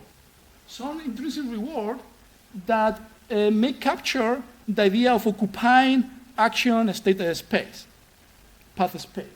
So what will be this sensible intrinsic reward function? So we know that has to be a function of the policy, right? Because we have defined intrinsic rewards as policy-dependent functions. So we know that has to be dependent on the policy. Let's assume, to start, that with a very short path of just one action, there is just one action that you can perform. And let's assume that in this first action, you follow a deterministic policy. So you always, whenever you are in this state, you always perform the same action, and you don't visit the other actions at all.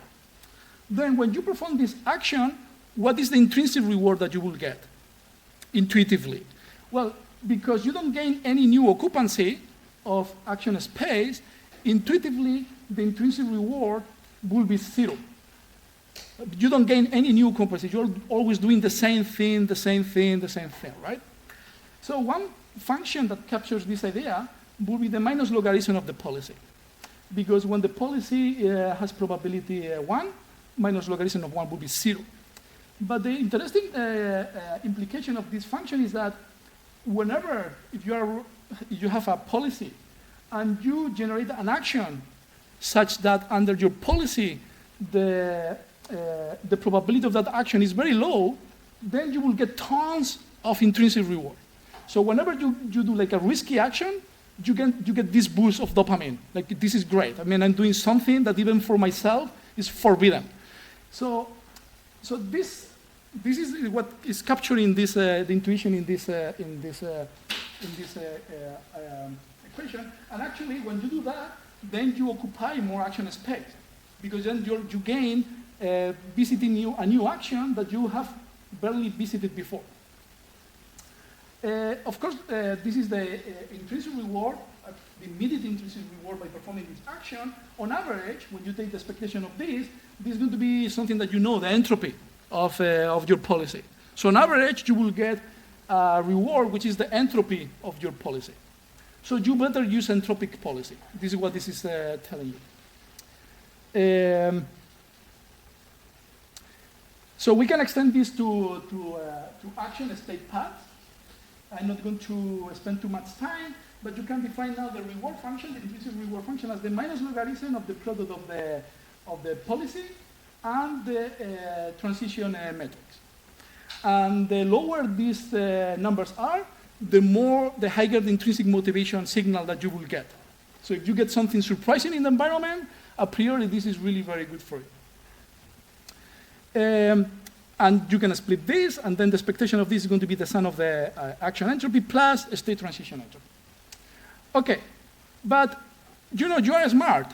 So you know that you don't want to just maximize the immediate occupancy. You also care about the future occupancy. This is the survival instinct. You don't want to do too crazy things right now, such that you will die and you cannot do things in the future. So we need to have like a framework that can trade off immediate occupancy for future occupancy, and be smart about that. So the natural extension of the standard Markov decision process framework is replacing the extrinsic reward by our intrinsic reward function. So now the objective is a value function that depends on your policy, and you have a value function for every state that tells you what is the expected discounted future occupancy of paths when you start in that state and you follow policy path. And you would like to be in a state where you are promised to have the possibility of generating many future paths. Okay? So this is the general idea, and this is the general formulation. So you may wonder, well, why? And actually, so this boils down to a sum of action and state transition probabilities from now into the future. So this is the goal, to maximize the generation of action state entropy. So you may wonder, well, is this the only way to formalize this notion? And the answer is yes. There is no alternative. So there is no other way to formalize the notion of generating variability and diversity of paths if you ask for a very single property, which is very intuitive and reasonable, which is the additive property. So the additive property is the following. It's like a rationality and self-consistency property.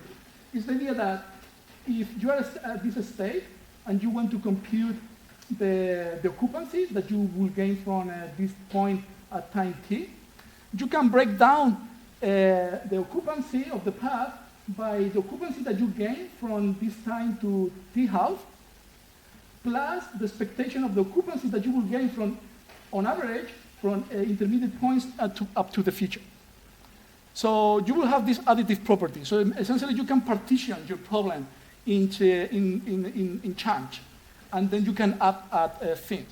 This is a very important property because this is like a homogeneity property. So this is telling you essentially that future occupancy is not more important than current occupancy, except for the discount factor. So everything is the same. Everything looks the same when you go to the future.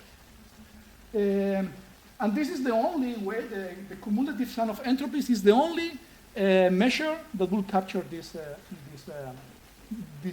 constraint. Okay, because now you have this expected cumulative sum of entropies, you can write down the Bellman equation. You can write down a Bellman equation as we have explained before. And this Bellman equation has two contributions, as always. Has the immediate occupancy, so what you gain in just the first step, plus the future occupancy. And now you can use the same techniques that we have explained to estimate the value functions in this problem, where your reward function looks like this now. So it's not a fixed extrinsic reward function like in that problem over there. And well, you can solve the problem, so you can get analytics for the value function and so on. And you can get also the optimal policy, which is going to be a policy which is very sensible. So you will go to a state where you have a state entropy plus future action state entropy. So as you can see, there is no extrinsic rewards in this formalization. Everything depends on the policy that the agent is following and possibly on the transition metrics that the animal is experiencing. Okay, so this formalization, again, to summarize, is quite interesting because it captures three intuitive properties of natural behavior. One is diversity. The other one is, well, you care about the energy and proteins and things like that. So you will have goal-directed behavior very often because you have to go and steer your path to get reward. So that's goal-directed behavior, but that's not the goal. The goal is not going there. The goal is passing through that so that I go as fast as possible to new states in the future and I conquer new niches and so on. There is a survival instinct, so you will go away from very risky regions, and very importantly, you have this very neat mathematical property that makes the problem tractable as intrinsic motivation. So I'm going to tell you later about other intrinsic motivation approaches that are not tractable because you cannot divide the problem into local chunks. So essentially here, whatever you do locally, if you find local optimum, it's going to be global optimum. And that's going to facilitate the solutions to this problem. Okay, so now there's a lot of math. I'm going to skip all the math. Now I'm going to give you examples all the time of this. And these are going to be simulated agents. So far we don't have any data that will back up our theory, except how realistic the simulations look like when you compare different intrinsic motivation approaches. So I'm going to use your perceptual system to convince yourself that this is so I don't need data to convince you that that this is the correct way. Yeah. Yeah, Sean. Are you aware of how recent papers is showing that their dopamine signal has been closed, so they call action suggestion methods. So if you're a good trial, they have different actions in this. That's data, Robert Bob data, or is data? No? See, yeah, I know the paper. Yeah. It's consistent. It's a little. Yeah, that paper is way more convoluted. Yeah, no, we have been looking at the details, and there are things that are consistent, there are other things that are not. But there is one thing that is very consistent, is that the animal tries to repeat, so it generates more entropy. So it tries to find actions, it tries to generate actions that, no, how it was, I forgot. So when there is a dopamine release, a spontaneous release, typically there is more entropy generation in the future, in terms of action selection. But there are other features that are not quite matching this. For instance, like the fact that there is a reinforcement due to dopamine, spontaneous dopamine release. We will need to look at the details because it really depends on. Because I don't have the data, so I don't have a way to know whether the actions that are generated are the ones with a lower probability, or are the ones that are typically with a higher probability. So I would like to see the more details about that. Yeah. Yeah, I would like to ask a probably related question. Like, I think in some behaviors, especially golden behaviors, people observe this very strong tendency for the animal to repeat the same action over and over again, and sort of persistence on previously performed action, instead of trying to explore the whole action steps. So, yeah, I'm wondering what's your comment on that? Yeah, I was discussing with one student before. So the idea here is that, so all this behavior, all this generation of trajectories is totally constrained by the nervous system and the embodiment of the agent. So for instance, if you are a system that requires a lot of food, like maybe the mice, then everything that you're going to see is mostly goal-directed behavior, because you are run out very quickly out of resources, so you have to really work hard to get energy. But then there are other constraints that are a little bit more difficult to model and incorporate into this picture, which are like cognitive constraints, or learning. So for instance, so repetitive behavior may be important not per se, but maybe important for consolidation of that behavior. So it's not that the goal. So what is causing this repetition is not very clear. It could be the fact that this repetition is caused because the animal has to consolidate that behavior first. And that's important because otherwise you will run out of resources, mental resources to do that. So there are many, many constraints that still we don't know how to introduce into this framework that will steer behavior maybe more and more towards goal-directed behavior. But as you can see, the ultimate goal of intelligence, according to this principle, is not learning per se, is not is anything like that. It's occupying space, which I think is a more fundamental problem, like going to a new niche and discover something new. This may take many, many years to discover that. And through evolution, animals may keep moving also in action in this path of space. So here we should consider like many different time scales, not just one time scale. Yes? It's possible to explain the patient exploration another way. For example, here you have a defined part and you divided this part into several segments. Right. Under the formation of parts performing a guidance. So if we are in a stable state, this means we have already formed a kind of part, even though there may be some deprivation nearby, we can still insist on this part. So it was called exploitation. And after that, you mentioned dopamine. Maybe dopamine will be the guidance for the dimension of another part. And that's the explore space. Maybe that here is a kind of word map or some map related to RL learning, written in the paper published by DeepMind a month ago. Maybe what the animal explores this map by forming different parts. Sometimes exploitation means that there is no such guidance. Once you have guidance, you explore space and have exploration.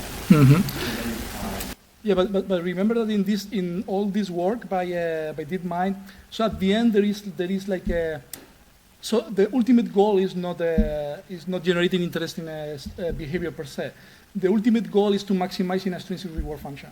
So everything is going to be designed to maximize this reward function. It's like essentially in those problems there is an end. There is an end. And essentially you want to steer all your behaviors to maximize that extrinsic reward function.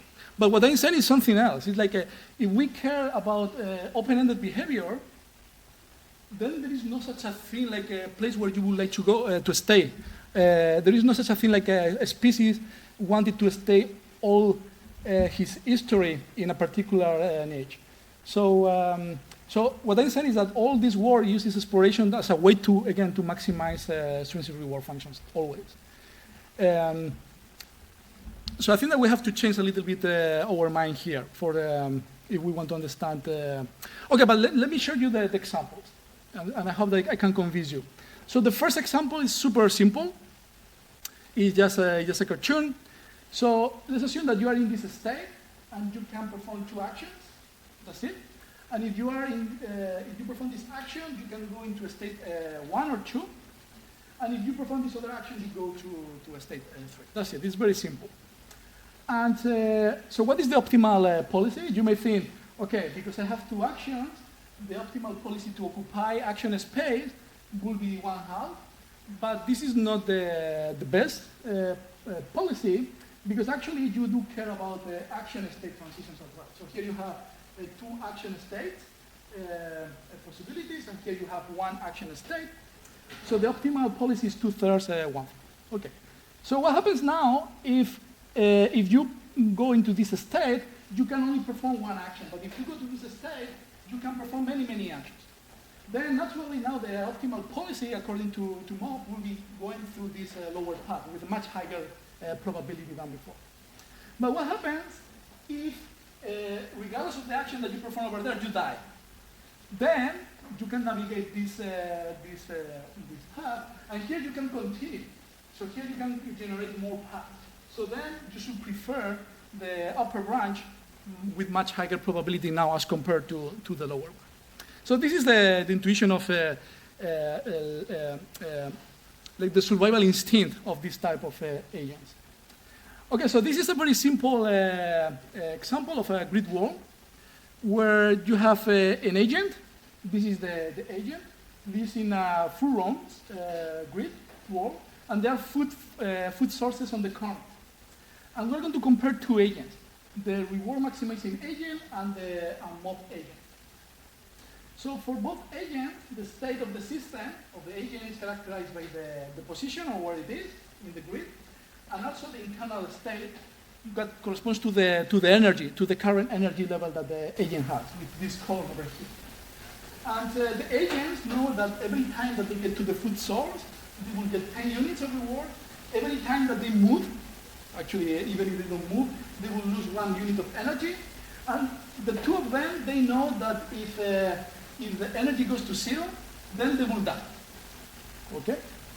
And the reward maximizing agent gets a reward of 1 every time that it's alive. This is the goal of the agent. While the mob agent tries to maximize the occupancy of paths, space.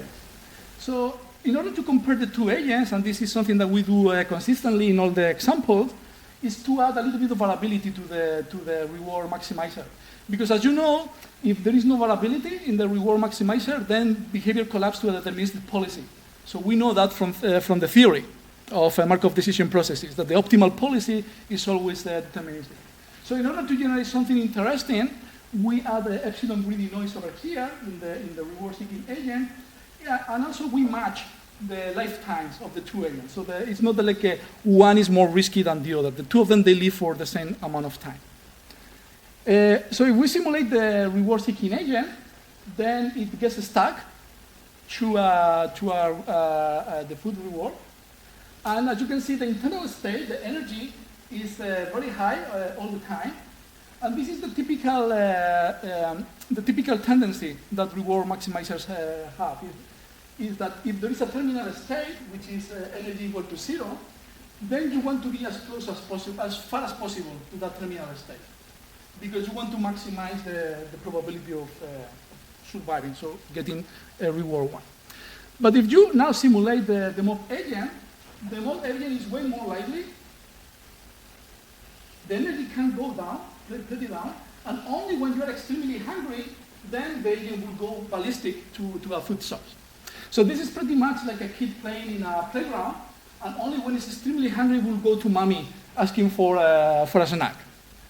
And as you can see, sometimes it can be, it looks like very risky, the energy goes to 0, but as I told you before, the lifetime, the expected lifetime, the average lifetime of the 2 agents is exactly the same. So you cannot say that this is more risky. They live for exactly the same amount of time. Okay, one very simple example that I like, this is a little bit stupid, yeah. In the previous slide, I think there's a reward now, there's a form, if the square identifies the matches, if you remove 3 or 2 of corner, there is a Silveira corner empty. And then I think the front one is better. What do you mean by better here? It means that because the dust will know where it will go, and then the dust will stick on the reward region, and then the energy will go down. But if there's three corner, it's empty, and then there is all the path space, and then they will go to the corner without food, and then they will die. The agent will die. Yeah, but remember that the two agents live for, on average, the same amount of time. So no one is smarter than the other in that sense, in terms of life expectancy. But the behaviors that they generate are completely different. That's my point. That's my only point. And now you can say, well, one looks better than the other. But my point is that this looks more naturalistic than this one. So this is pretty much like a model of depression. So you will stay in a corner of your niche and you won't go anywhere else. And this, you can argue that this is a good model of a kid playing in a playground. More than this one. Okay? Okay, so another example. So this is, here the agent is the mouse. And again, we're going to have a reward-seeking agent, mob agent. So there is a cat. The cat is a passive agent that is just chasing the mouse, so we are not modeling its behavior beyond that. The two agents, the two mice, they know that they can die now because of two different reasons. They can die because of starvation, so there is a food source over here, or it can be caught by the cat. So let's see what is the, and again, we add a little bit of noise here in this system so that they live for about the same time. So let's see what is the strategy that the reward-seeking agent finds. It's very smart. It's teasing the cat so that it releases that area, and now the mouse can go to get the food. It will tease the cat again, and repeat again this clockwise rotation. So it's very smart. Has discovered this clockwise rotation to escape from the cat, and at the same time release this area and get the food. And okay, so let's see what the mob agent does. The mob agent does initially the same thing. It discovers this clockwise rotation. It's a little bit more playful, and it looks more risky, but it's not. But it also discovers this other way of escaping the cat. So as you can see, at the global level, the behaviors are completely different. So at the global level, this agent uses just one strategy, conceptually, to escape and get food. While this other agent essentially visits all possible strategies that are compatible with the situation of the problem. Okay, so one thing that you can see is that there is intermittent changes between exploratory behavior and goal-directed behavior, right?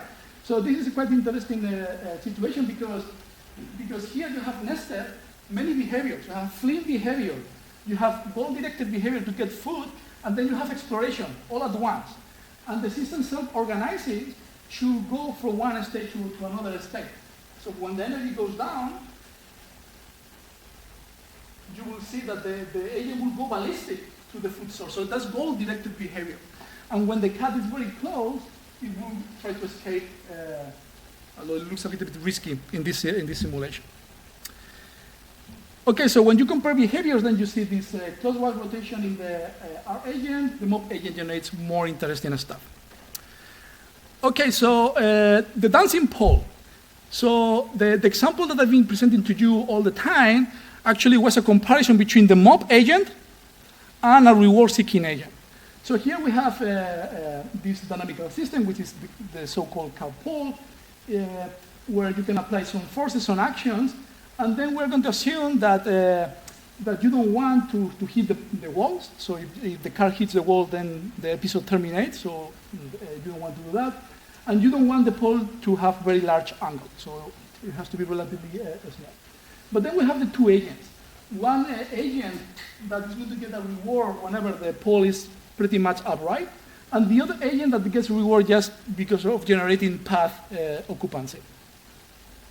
And you already saw the differences.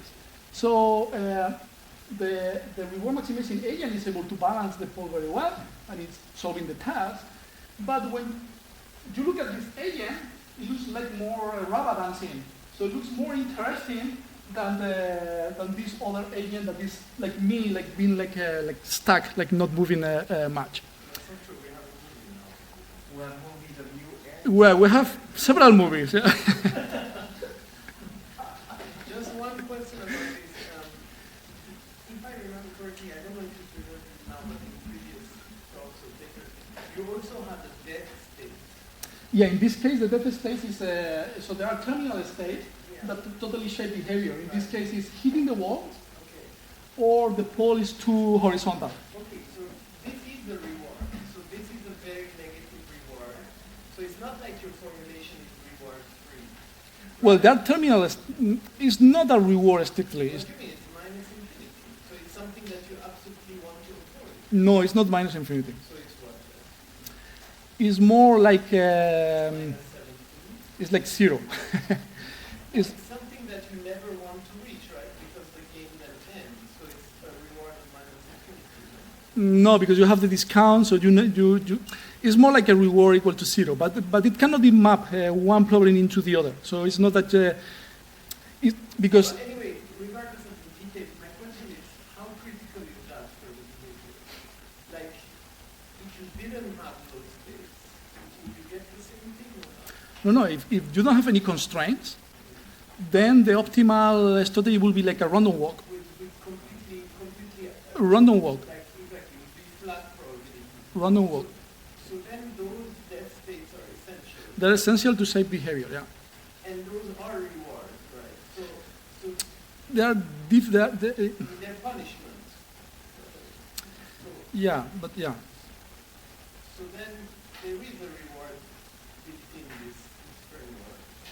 It's just this very particular form of the reward. There is there is no reward, extrinsic reward function here, but there are terminal states, and then those terminal states cannot be mapped. So you cannot reformulate this problem as a standard Markov decision process with another extrinsic reward function. You cannot map this into another. Because it depends on because of the policy, because the No, of course you have the regularization term, but right. suppose you have that, and then you just say the reward function, if I arrive to that S0, which is the bad state, then my reward is minus infinity. Isn't that what you do? No, that would be slightly different. Okay, maybe you can. That would be slightly different. So if you have that reward, minus infinity, then you are going to go really very far from that state. Well, here, this is probably the point that I want to show over here. So this is the allowed physical state that the system has. So mod tries to occupy the whole physical state. So if you put minus infinity rewards on the boundary, it is going to be shrunk and going to the center. And the behavior is going to be totally different. So you cannot map one problem into the other. So the idea here is that although terminal state looks like a negative reward, but they're not negative rewards, they're just boundaries. They're just boundaries, and essentially you want to occupy the full space, even to be very close to those boundaries. But if not, you go to the standard framework and you put like a negative reward on the boundaries, infinity reward, then it's going to be totally different behavior. It's going to collapse to something in the center. It would be very similar actually to this one. Yeah, we can discuss later if you want more about this. Okay, so now you can scale this up. So you can go to very complex systems. Like this is the Muyoko environment. You have an ant with multiple joins. It's very hard to control this. And relatively hard. And now you can compare the behaviors that are emerging out of reward maximization versus mob. And so here, just to tell you what we are doing over here, is that in both agents, falling down is considered to be a terminal state. So they don't want to fall down because you will break your legs and then you will die afterwards because a prey will go for you. And so that's the only thing that is going to shape the behavior. And let's see how the reward maximizer works. So as you can see, everything that the agent does is correcting the perturbances. There are perturbances, but the mob agent is more graceful in the sense that it will start to jump, to walk a little bit, almost spin, but being very close to falling, but never really actually falling, because you will learn that falling is very bad. So you can consider this as a way to generate all possible behaviors that are compatible with the physics of this body. And a priori, and actually this is what I would like to do at some point, is to generate like new dancing behaviors from humanoids and this kind of thing, something that is very difficult to try, but because this system will generate all possible behaviors that are consistent with this constraint, the physical constraints of this agent are not falling, then eventually you will see all the repertoire of behaviors that can possibly be generated.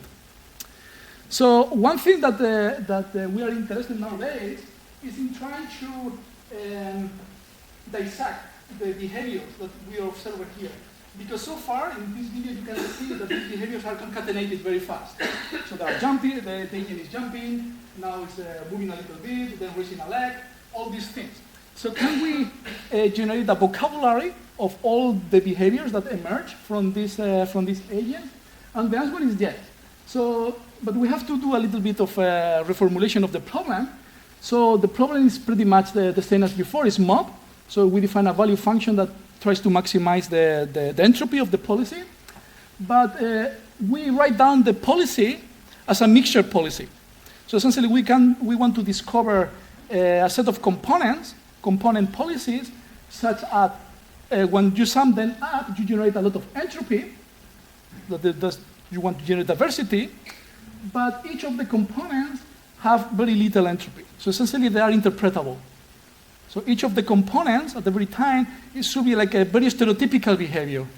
But when I compose all these, but if I compose these stereotypical behaviors, I can generate all possible behaviors that I could generate it before. And when we do this, so this is 64 components, what we find is that the components that we obtain are different poses that are going to be useful to generate any other behavior, because now we have a vocabulary of actions that can be composed in any arbitrary manner to generate diversity of behaviors, but also to solve any other downstream task that you wanted if you have an extrinsic reward. So you can go also in that direction. So these are humanoid, even more complicated system. So these are the components that we discovered. So they're unstable because they are run with a fixed component policy, but they never run in this way. But essentially each of the components consists of different rotations, trying to stabilize in different ways.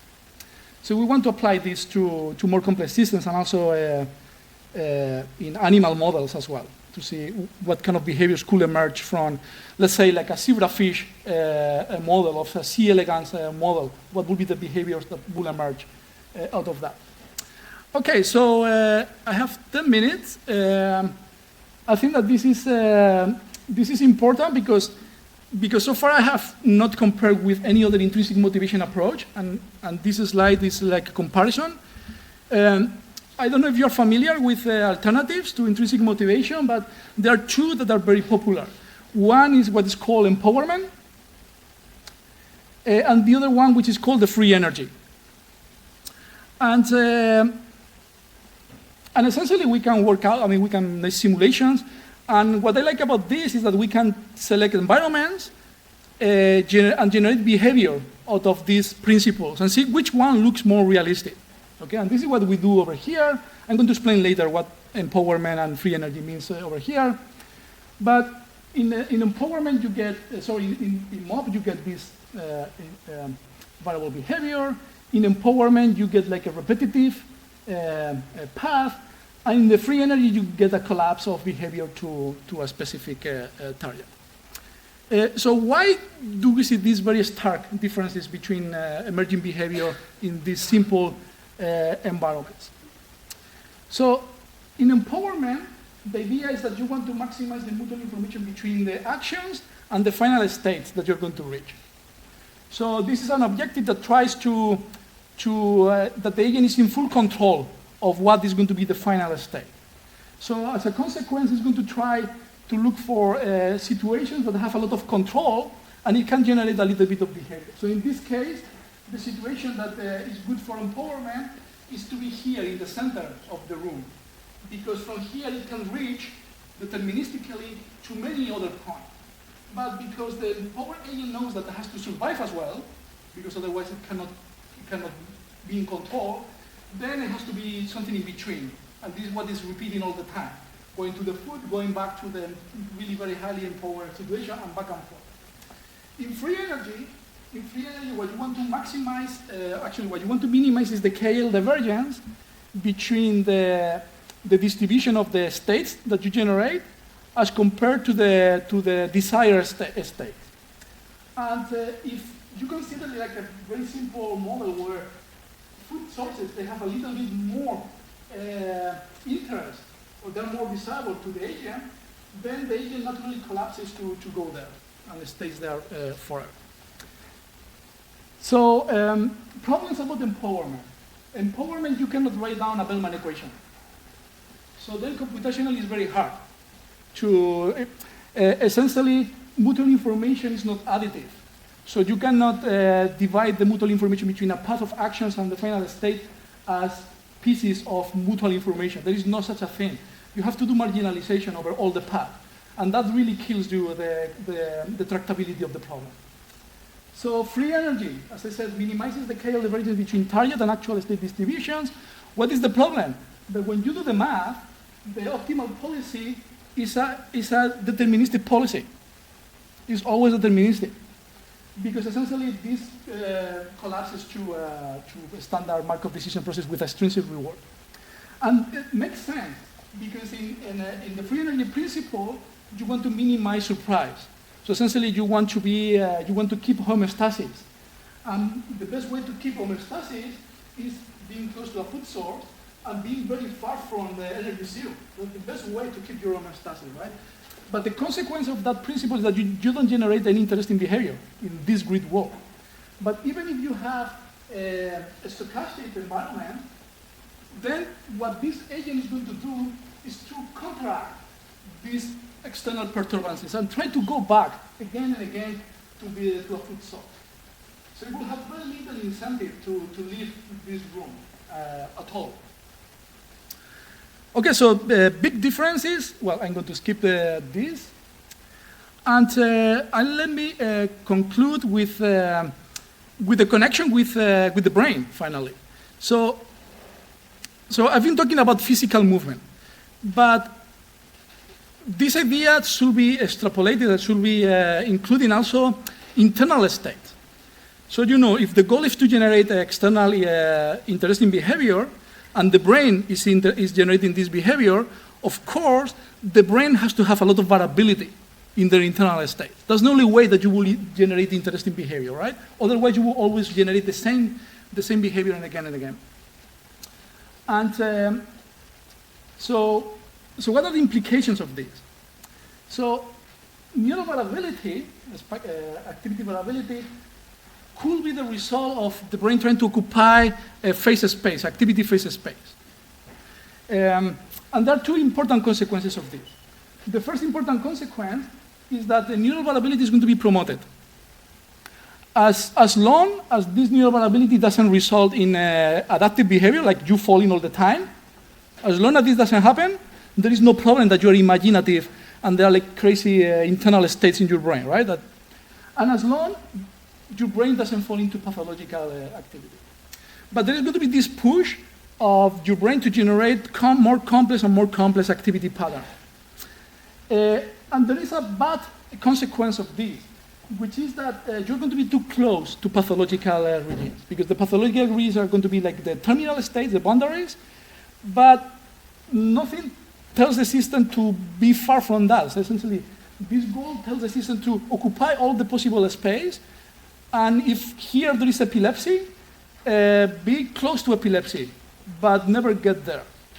And actually, this may explain why things like epilepsy are so prevalent in humans. Because actually it will be very simple to solve this, right? If you crank up inhibition in the brain, then we won't have epilepsy at all.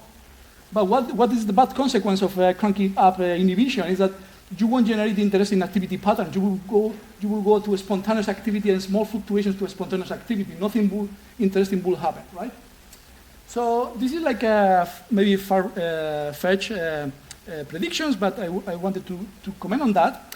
And then now we can go to neural networks and try to promote a variability in these neural networks. So as you know, people has been trying to explain the neural variability by using chaotic neural networks or with stochastic elements and so on. So this is the standard approach where you have differential equations telling you the dynamical evolution of the activities of neurons. I don't need to explain this to you guys. So what I have to remind you is that when you plot activity of these units as a function of time, in most of the models that we have been seeing, is that typically you will get to saturation of activity of many of these units, although there are new work that show that this doesn't need to be the case. But let's assume, for the sake of this example, that being at this very high activity is bad for the system. Well, it can be bad because of different reasons, because when you go to saturation, then you cannot encode the stimulus, or because you consume too much energy, and so on. So let's assume that going beyond 0.9 is bad. So you reach a terminal state. So the question is whether you can generate a lot of variability in this system while being confined between this value and 0.9. That's the question. So here, because we know the analytics, so we know how to train a network to generate action state entropy. So how do we do that? So this is a network that we want to control. Control means that you don't want it to be above 0.9 activity. And it's going to be controlled by another network that generates actions, which is going to be internal currents, synaptic currents that are going to go inside each of the neurons. And we're going to have a value estimator, which is going to be a neural network of several layers. Here, just for illustration, just one layer, that is going to estimate the value of this system being in a particular state xt. And this value function, this network is going to have some set of parameters that we want to optimize such that it obeys the self-consistent equation for our objective. So we know that if the value function obeys this equation, so if this residual goes to 0, we know that the value that the system is generating as much action entropy as possible, while at the same time being avoiding the terminal state. Okay, so then what happens? So this is the uncontrolled chaotic regime. You almost don't see the dot line over there. What happens with the controlled chaotic neural network? Well, you generate a lot of variability. From time to time, you hit the threshold. So this is during learning. But eventually, the system learns that to inject current actions into the network so that you will avoid that terminal state. And actually, as you can see, the occupancy of activity space is increasing. It's slowly increasing. And sometimes the trajectories are getting really very close to the terminal state because it's a space that can be occupied. So when you do statistics and analysis, you see that the survival of this network increases with time very fast, and the variability increases with the number of epochs. It should be the case. Okay, so we can use these networks now to generate artificial behavior.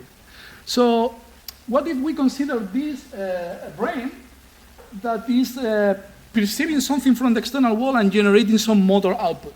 So we're going to consider that this system gets information about the context, so there's going to be some signal that tells this mouse what is the arena, what is the shape of the arena, where is the line, and there are going to be two motor neurons that are going to make the agent move in a particular location x, y.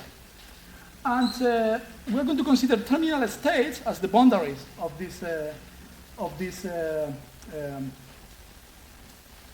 So here we have two arenas, this rectangle and this crossover there.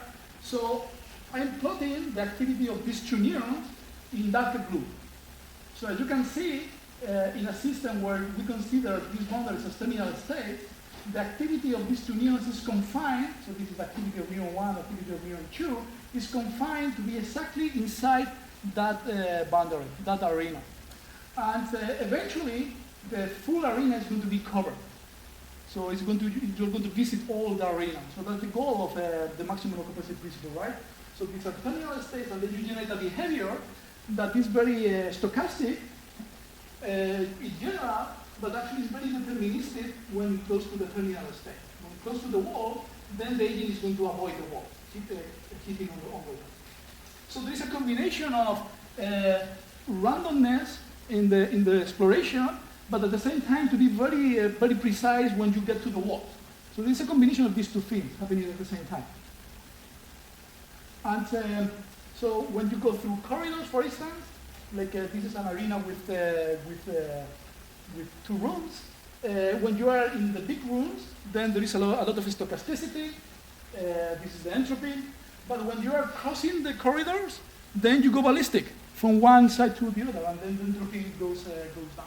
So here again, you see a combination of a stochastic movement and deterministic goal-directed behaviors to go from one side to the other. Okay, in concluding now, this is a recap of the main ideas. So we have introduced the maximum occupancy principle. It has some interesting properties. So it encapsulates some of the central tenets of intelligence. The good thing about this principle is that it's tractable. So, and it has intrinsic properties that make the behavior of these agents to be rational and self-consistent, because you have the additive properties, so you can build things up and grow things up. So I have proposed that the MOB is a generative model of open-ended behavior.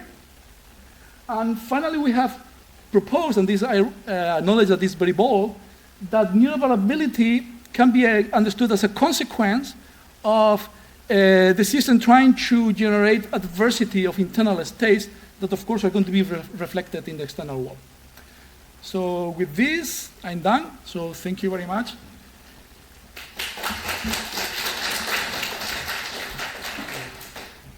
We probably have some questions, but we should probably move towards Okay. the period. Yeah. So, let's thank Ruben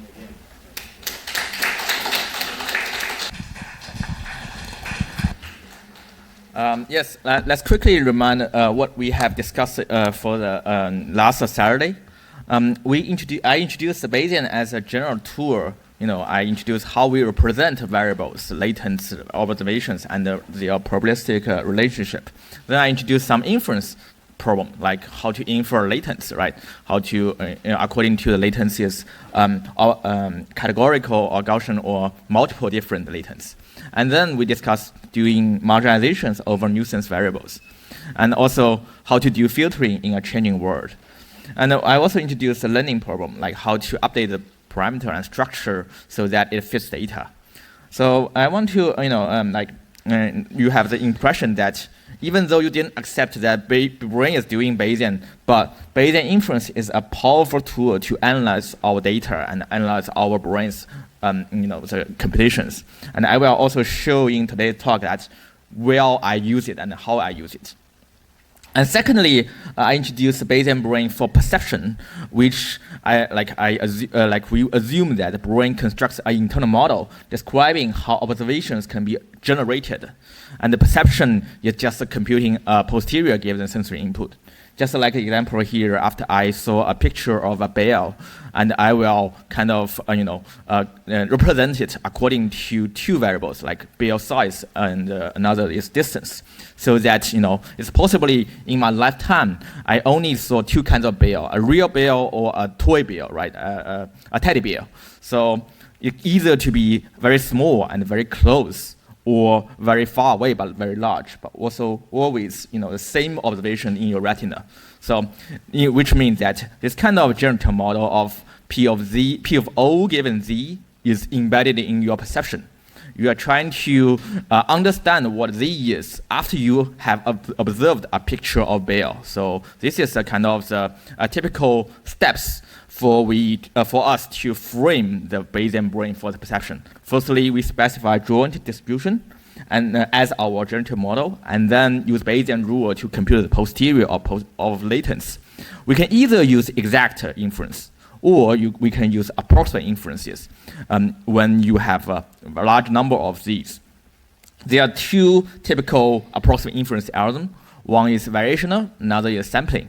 And two of them can be naturally linked to the neural codes I've introduced. One is parametric code, for example, probabilistic population code is variational inference type of approximate inference algorithm, and the sampling code suits naturally with the sampling inference algorithms in Bayesian inference algorithms. So today's talk I want to kind of extend to problem-solving tasks. What's the motivation? Like one simple motivation is in everyday morning we have a question to ourselves, like where am I, right? This is the first question I wake up. And I will recall that yesterday I have a few cup of wines and then I figure out I'm at home or at a hotel.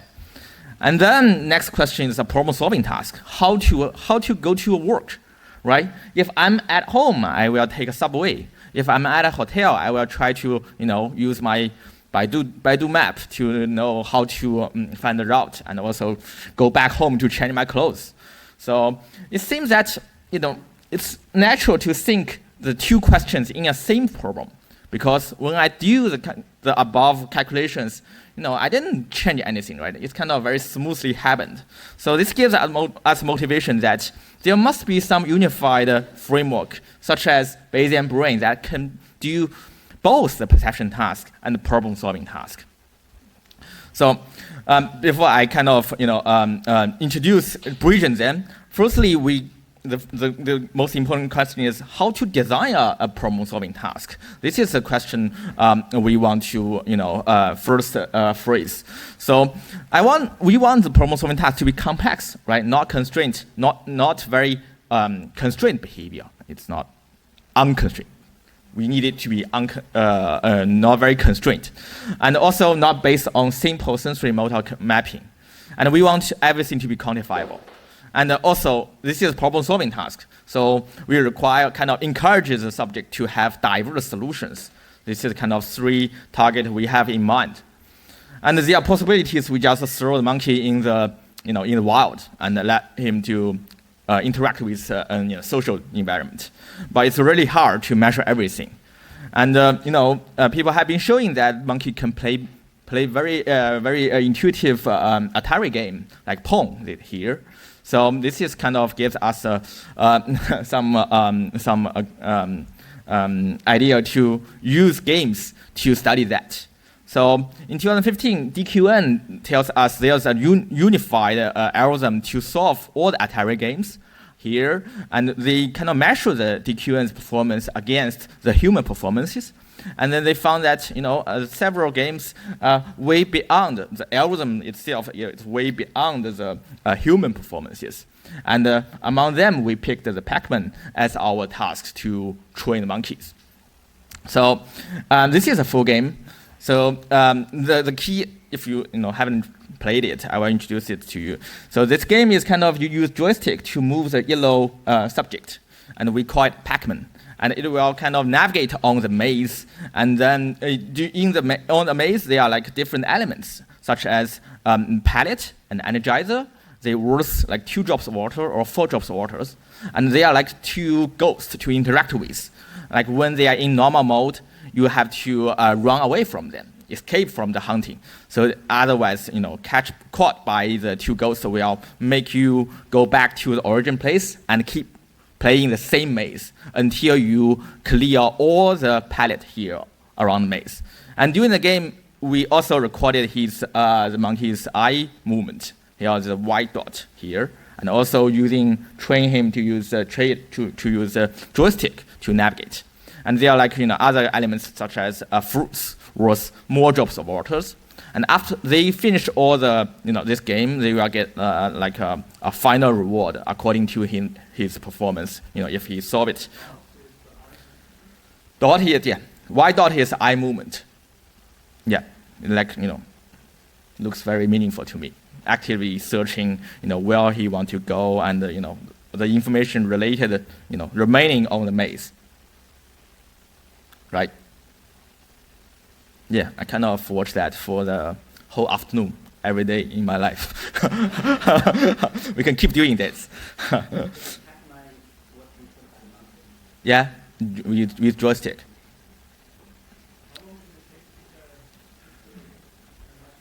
First monkey we take 1 year. The hardest part is to train him to use a joystick. It's very unnatural. But nowadays we can train it, within 3 months, so it's easier. Like we will introduce some very elementary elements here. Like tell him eat some energizer, and dot will give him reward. Oh yeah, we also have instantaneous reward insert into his mouth, the juices. So it's kind of you can get what you get from the game. Okay, any other problem? Yeah. So yeah, like the way to understand the how the monkey solve this problem is try to navigate the right variable we want to focus on. Now, a possible primitive to think this problem solving task is strategy. Like here, we can divide and conquer, right? For example, here, if you have a lot of pallets around, the local strategy to try to find the direction that has the most reward. This is local strategy can give you the near optimal solutions. And also, if there's nothing you need to navigate, this is global strategy. You need to find where there will be food around. And then you need to evade from the ghost if it's close by. And you can also, eat it. You can approach it when it's in scale mode. And this scale mode is triggered by, you consume the energizer. And in 14 seconds, the 2 ghosts will immediately turn into the scale mode, which will give you extra reward. And also, energizer is a very important element here to change your relationship between the ghost and you. And in this way, we can try to use Bayesian to infer the strategy from the behavior here. If the Pac-Man is around here, right? So you can find that different strategy will give different possible predicted action sequences. Local strategy will tell you just go downward. And then energizer strategy and approach strategy will tells you go left and then eat 2 of the ghosts, moving ghosts. And the global strategy tells you there's like an area with a lot of reward compared to local strategy, local rewards. So we can compare this prediction with the actual movement by monkeys, and here we can infer at each time or at each time segment what strategy the monkey is using. So here I use Bayesian inference. So I hope this can convince you that Bayesian inference is a very useful tool. Like latent variable is pi. We just use all data we have to answer which pi they use at different time. And then we compare it with different models. The dynamic strategy models assume that monkey is using changing strategies at different time segments. And static strategy is just using all time beings. All the times to infer that there is only one unified strategy can solve everything, like combine, evade, local, global approach, and to do the task. And there are also like a non-strategy model, like reinforcement learning model, or perception, like a supervised learning model, behavior cloning model. So we compare the prediction accuracy of 4 models and finding that our dynamic strategy model can predict monkeys' behavior with over 90% of accuracy in overworld games and in early game, late game, scaled ghosts scenario, both in very high accuracy.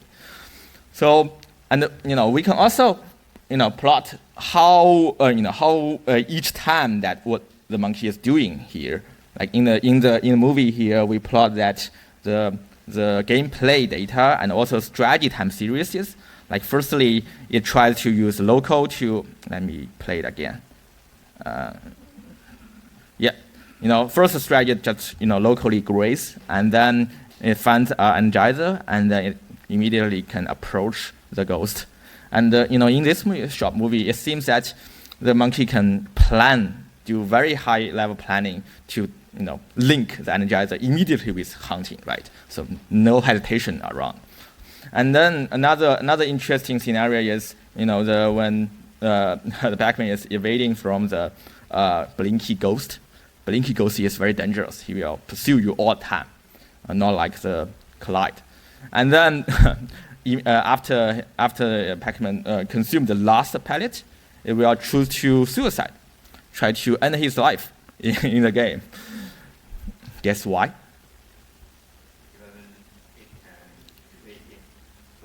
Yeah, that's very smart.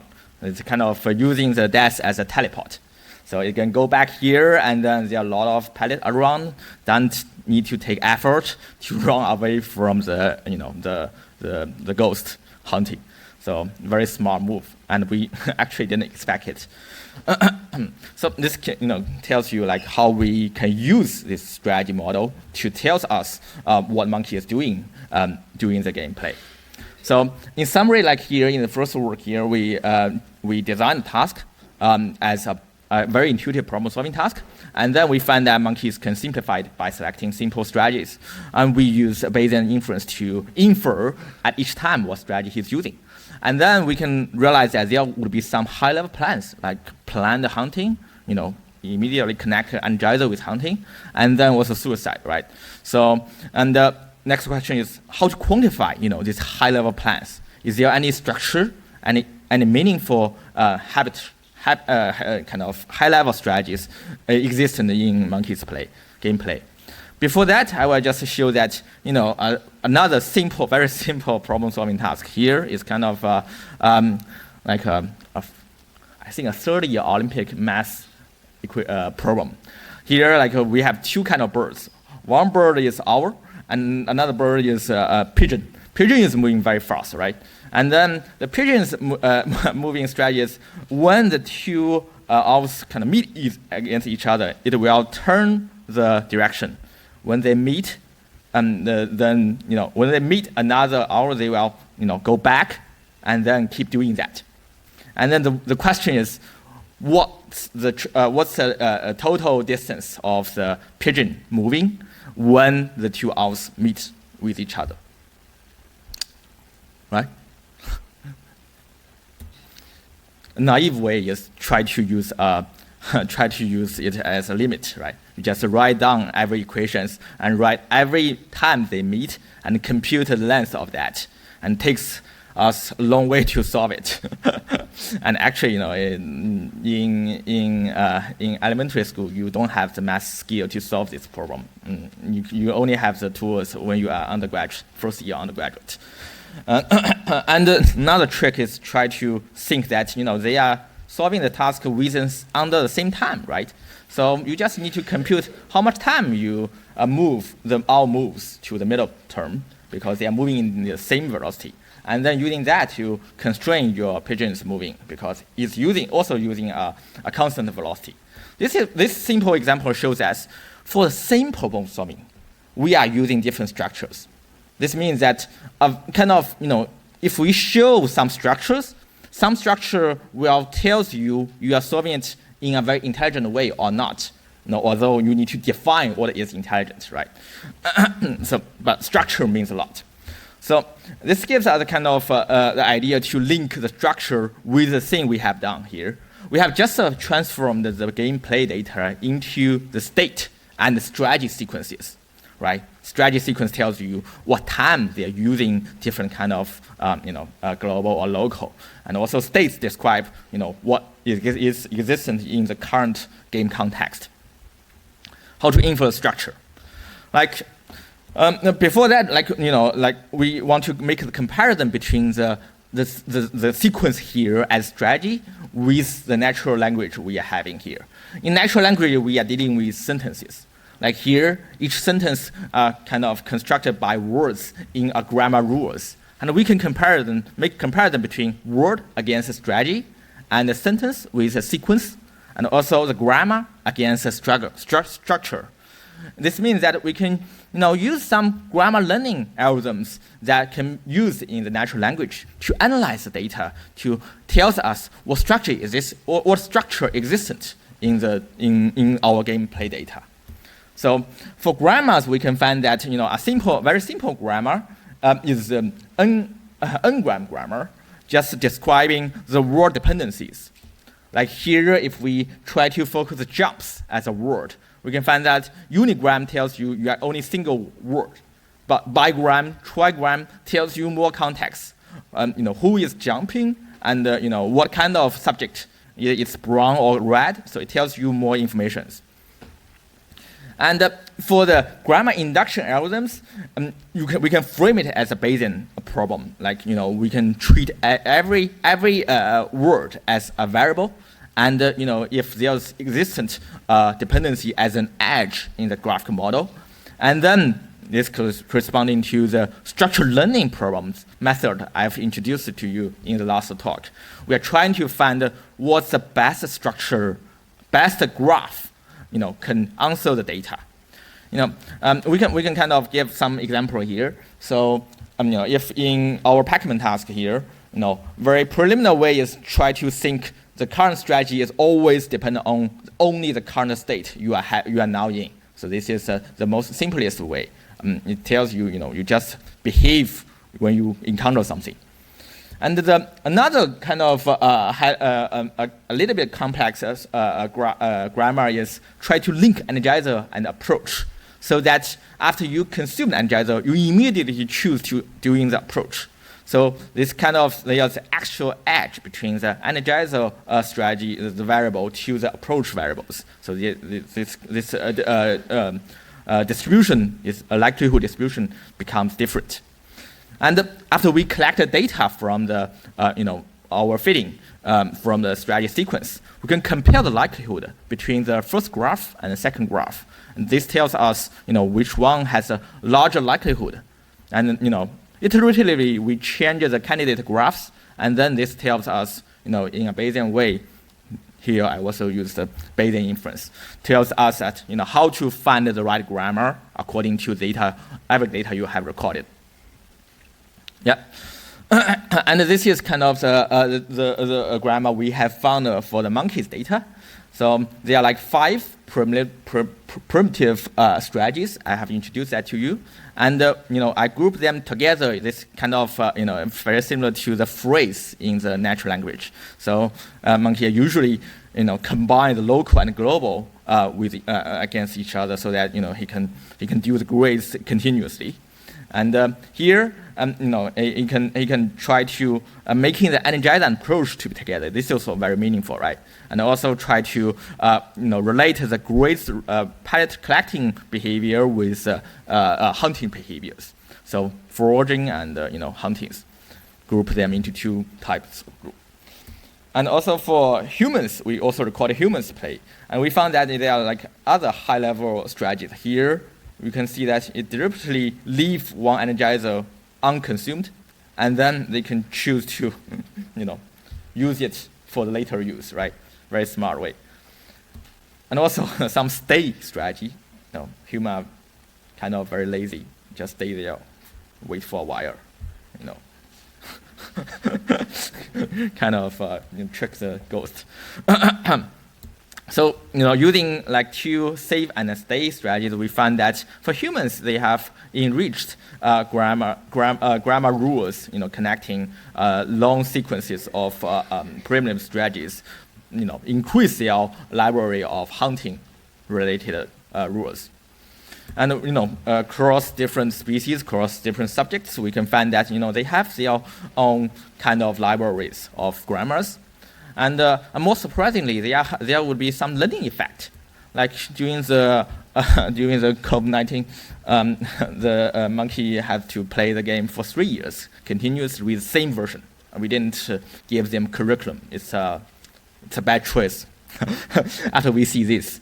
Because, for year one, it seems it doesn't know how to relate the engine approach. Just use, make it like a very easy, a forwarding task. And year two, it tried to relate engine approach, tried to hunting the ghost in a more efficient way.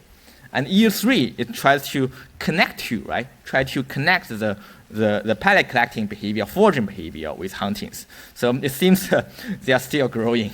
There are some behavior, haven't reached any behavior plateau. So we might want to design Pac-Man course for the monkeys in the future. Yeah? So, although it might take years to train the animal to... Not train. Then you're doing this. Yeah, they just do the same task. Oh, sorry. This is not one monkey. Yeah, one monkey.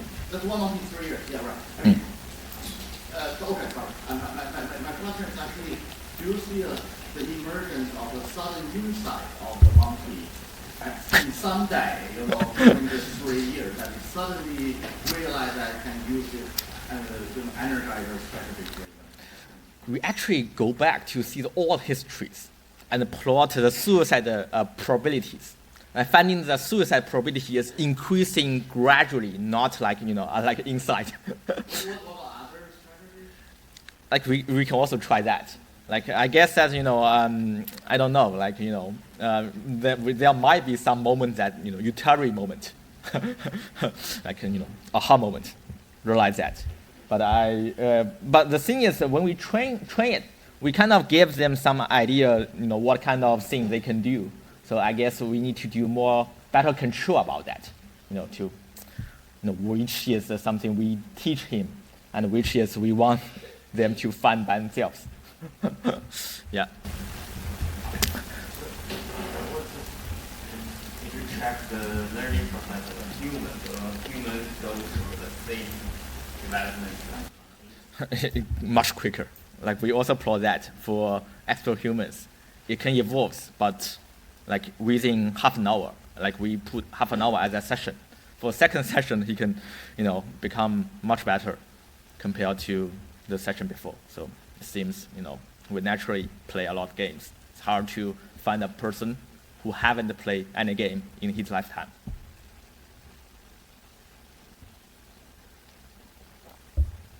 Yeah. Yeah, this is a kind of our second work here. We call it as a language of problem solving. We come up with a way to quantify what the grammar structure is from different species. And also this opens up the different levels of a possibility to study online neural circuits. We are still working on that. And then today's work, this is focus here. Like I try to build the bridge between the Pac-Man task with the Bayesian brain series. So nothing has been done. This is all happening in my own internal model. So it might be wrong, but feedback are welcome. And so let's first summarize what we have learned from the last talk. I have just briefly mentioned that, but we can go through them. Firstly, we specify a joint distribution and joint model. And then we choose the inference algorithm we want to compute the posterior, and then try to link that. Try to link what does the neural response changes with the inference processes. Inference process is also dynamic changing, right? Neural response is also dynamic changing. So we want to link the two processes. But like here in Pac-Man, we have several problems. Firstly, we don't know what is generative model for the monkey to solve this task. Secondly, what is inference algorithm? Thirdly, what is neural code? And thank Ruben. We introduced the MDP structure in the in the morning's talk. Here, I just MDP is like a very natural choice to build a first candidate world model, right? Internal model. Here, it just says that you have different state, and then at different state you give reward according to some a reward function, emission function. And then there is also like transition according to your action, your moves.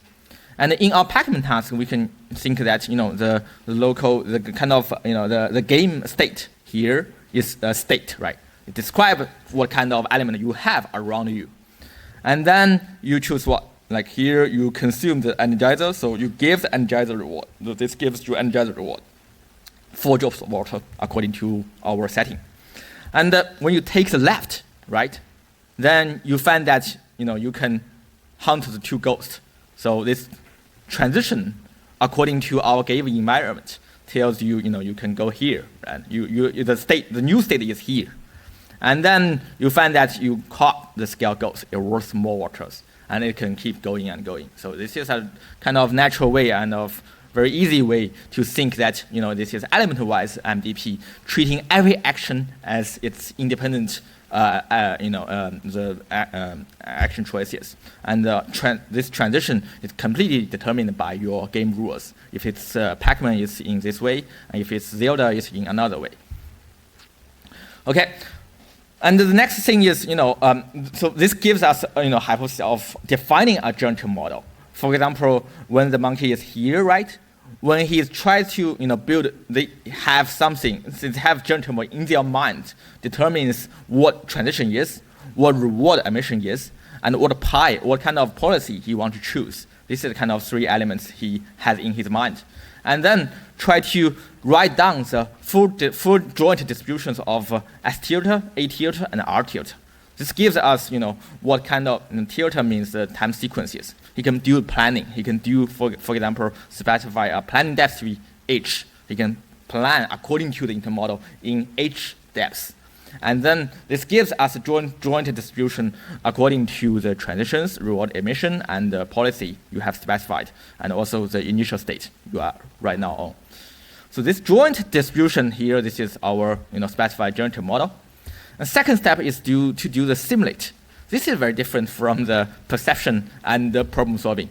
In perception, we already have a lot of observations. We have observation of the image, but when you are doing the planning in the problem-solving task, you don't have all things.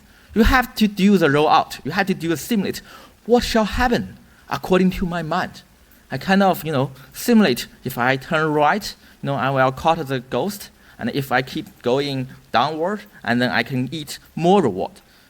And then this gives us, transitions, and according to a specific policy, in your mind, how to design your different action sequences, tells you what is kind of the next state, the state at the t times 2, t plus 2, and t to the h. So this gives you a simulated state.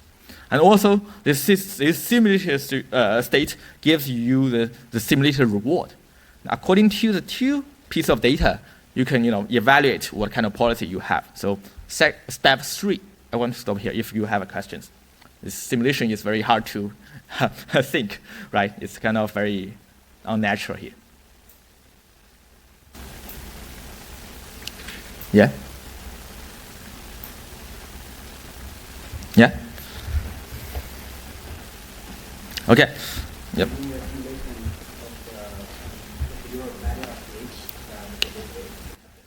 H is just your choice of the agent power. How many steps you can plan. Yeah, this can be a hyperparameter. Yeah, but really, what's the value range? What's the range of this value? How many steps do you want? How many steps do you really simulate for this? If you can suit your working memory, it's kind of any number you want, you can choose. It's kind of general way. Yeah. Yeah. Third way, is the same as the perception, Bayesian brain perception. We use Bayesian rule, right? After we have the simulated state, simulated reward, we can then evaluate different policies, because you can choose different policies to do the planning, right? Different policy means different action sequences. Like if I do this, if I do left, right, or if I do up and left. These are 2 different policies, right? And then, according to the observed simulated data, you can evaluate which pi is most probable. So here we are trying to do the exact inference. For example, here we try to evaluate all the possible policies, according to the time horizons. When you have increased time horizons, it will be increasingly diverge, because at each time you have 4 choices of actions. So it's kind of growing exponentially. So almost impossible to do the exact inference. It's different from the perception. Perception, it's easier to do the exact inference. So we need to do some approximation to compute this this posterior distribution of pi given S hat and R hat. Here I kind of, this is the place I introduced Carl Friesen, his idea of using active inference and free energy. And in his theory, he tried to phrase the approximate inference of perception with the decision making under the same criterion, which is try to describe the discrepancy between your mind and the world with free energies. And an agent can resolve these discrepancies by either changing your beliefs, changing your understanding of the images, or by changing the world, kind of changing using your actions to change the future state you are trying to move to. This is related to 2 kind of like dramas, like 都挺好 is kind of related to change your mind, and拿什么拯救你 how to save my lover is kind of changing the world, try to make the discrepancy in a more ambitious way. Okay, and and here we can just do that, right? Like this intractable posterior, we can do variation inference, try to approximate with Q pi. And we can choose to use some mean field approximations. I actually find that mean field approximation happens a lot in our talks during the whole summer school. And here, mean field approximation is just treat every ace in the pi as independent, so that they're not related to each other. This makes the pi to be easier to return on. Here, after you have returned all the factorized Q of A, T plus I given all the observations, then you realize that every pi sequence, they are kind of categorical. They're independent to each other, right? You can summarize all the possible categorical distributions of finite discrete action sequences. And then according to this mean field approximations, then you can easily derive that it's nothing but try to compute the expected free energy. It's different from the free energy he mentioned in the perception, but this is kind of one quantity we can compute on to evaluate what pi is. And also according to Haiping, and he just comments that during one day, active inference with free energy is nothing but variation inference plus mean field approximations. And which I cannot agree more. I gave you the slides, right? I kind of, when you study this, I mean, try to think about this framework. This two language, 2 quantity is enough to describe everything. Just application on perception or planning tasks. But I'm not kind of have full responsibility for these sentences. Just I will code this and ask Carl Friesen to talk to Haiping about that. Okay. Yeah, I changed my perception. Yeah, I learned a lot during my CNeuro summer school. I hope everyone have done that. Okay, so yes, and we can select policy, right, according to the G, and we can see that the first term tells you what is information gain.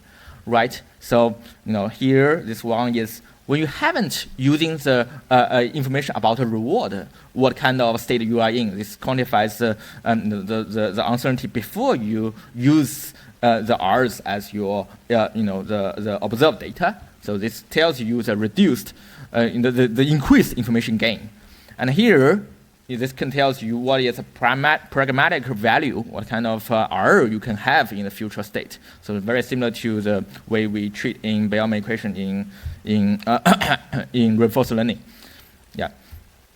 And then we can select which is the best policy according to the negative G. If it's larger G means you choose less. You want to minimize the G, so you increase your chance of the reward and also gain more information. Okay, so and step 5, we want to link the two process. One thing is we have the calculation of G pi, during the whole gameplay according to different state it is in, right?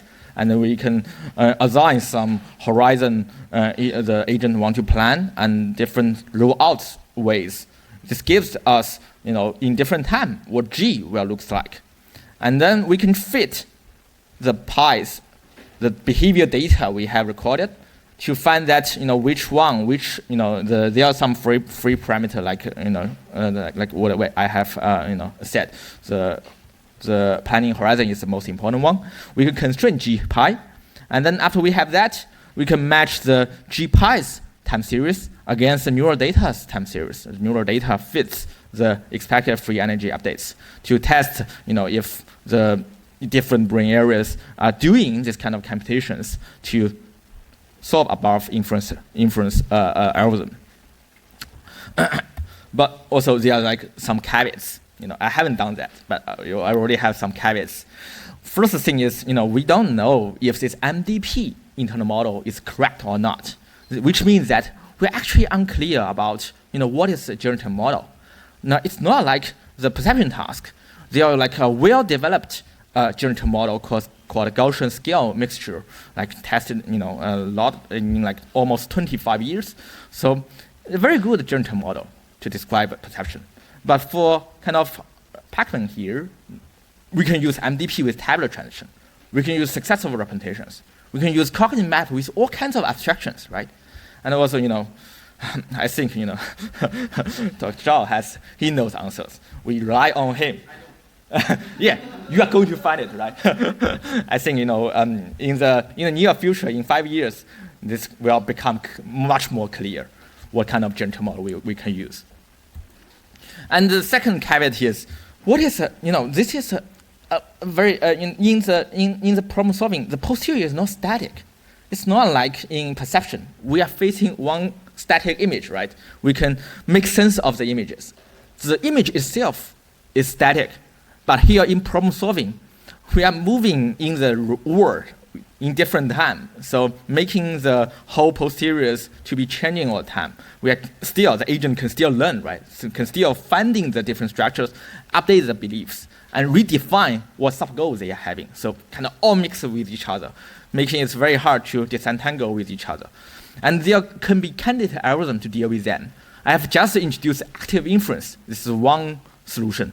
We can use also other kind of sampling-based inference algorithms, like particle filtering, are very famously used in the robots, iRobots, this kind of navigation tasks. And also we don't have to do it in Bayesian way. RL have a lot of very mature algorithm to just frame the whole question as Bellman equation. We just maximize the expected reward. This can be another way to do the task. And then, also, I just know that in the morning session, MOP is MVP, right? MOP is also another candidate. I think we can also choose MOP, occupying probability.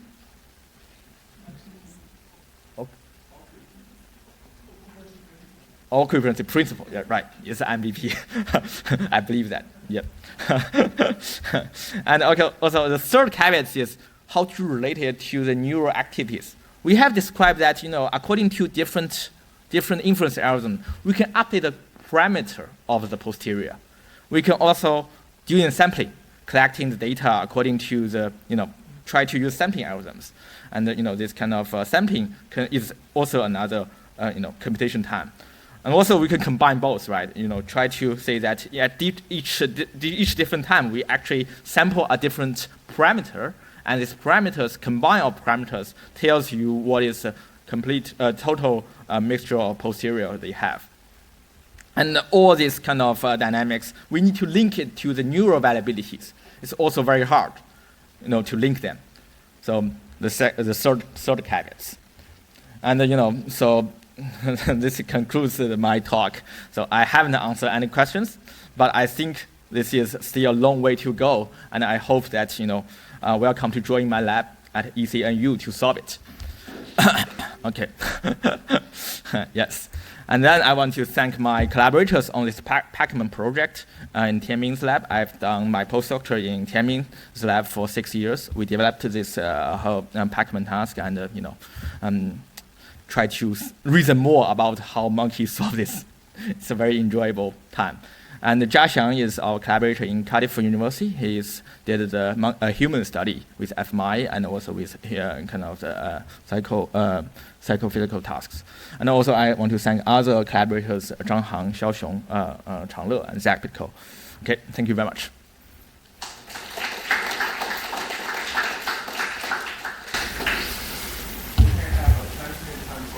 Nice.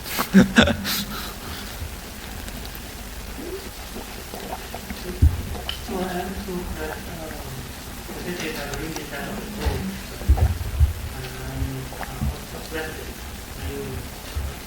With the data, you need to calculate the probability of looking at the approach. So I wonder, could you actually quantify the distance between different actions? The difference between different actions. What do you mean by saying actions? Maybe you should call it as policies. I think here you could quantify probability of action given a policy. No, I kind of here I just treat every policy as an action sequence. For example, policy 1 tells you it's kind of different way to define different policy, but this is kind of approximation way, right? For policy 1, it can be left, right, and then down, right? This can be one policy. Yeah. And second is another way. But in this kind of measure, the probability of the actual state or actual action of the monkey given. The thing is, here they are doing everything in their mind. So this is kind of the very simulation thing here. So there's nothing we can measure. It's very hard to tell, right? Because this is all planning. And after he do all the calculations, then he can know that next time which action I want to choose according to which policy I want to choose. So this is kind of the idea to think your question. But to infer the actual policy, you need to compare the policy with its actual action. Yeah. We can compare that according to in this time like what action we choose to be AP. This one or that one. But try to find that which policy wins. And because the policies the we evaluate the G's, so kind of you can arbitrate what kind of G it is. So this I think so. I agree with you. According to what he did, we can kind of call it, or we can fix it with the H parameters, also parameters in computation of G. Another thing you can actually quantify the distance between different action sequences. The actual sequence, the actual action is divided by the monkey, and probably you can do some unsupervised random way to actually cluster the actual sequences and define the more objective strategy rather than the qualitative bias. Yeah, I think you are suggesting a better way to do the simulation, right? To generate all the possible hypotheses or policies. This can be another kind of, this is very, very variable, determines, you try to say that there can be much better or smarter internal model, right, to generate the price. Like, actually, to link them, we can actually use the thing here, right? This is the one way, right? This is also internal model of what kind of policy they have. This can be inductive bias to generate all policies. Yeah. I remember I heard about this from Qianli before, but correct me if I'm wrong. So they can track eye movement, the gait position of the monkey when the animal is actually doing the Pacman game, and use that as an indicator of maybe the planning or sampling process of the animal. It's like animal is sampling different parts parts of the environment or planning future trajectories. And so I'm wondering whether you have incorporated this part of the information in your model. Yeah, actually, I haven't done that, but this is an active project I collaborate with Yao Kang from Korea, and he's having the idea of making it to be active sensing project, try to link the eye movement towards how they choose, how they do the inference of the future strategies according to the observations of eye movements. I think that's the kind of way. I'm just thinking, so we were discussing planning thing, right? Like how does the animal actually plan the strategy in the future, right? So Yeah. I'm wondering if you can actually measure it by tracking the animal's eye movement.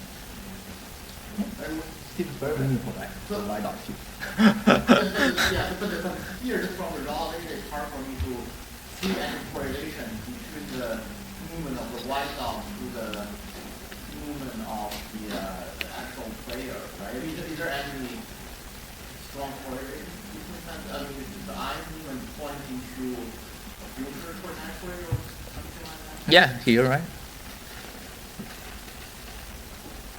Something like that. Yeah, I think Timmy has another paper they have just put in the bioarchive. I think their conclusion is mostly they are focusing on different elements of reward instead of just the policies. So that might be the conclusion, although it's not related to the active influence of different strategies. Yeah. I'd like to ask a technical question. So Mhm. we are being able to do recording in the monkey brain during the game. So what are the technical difficulties so far in terms of decoding that activity that allows you to make some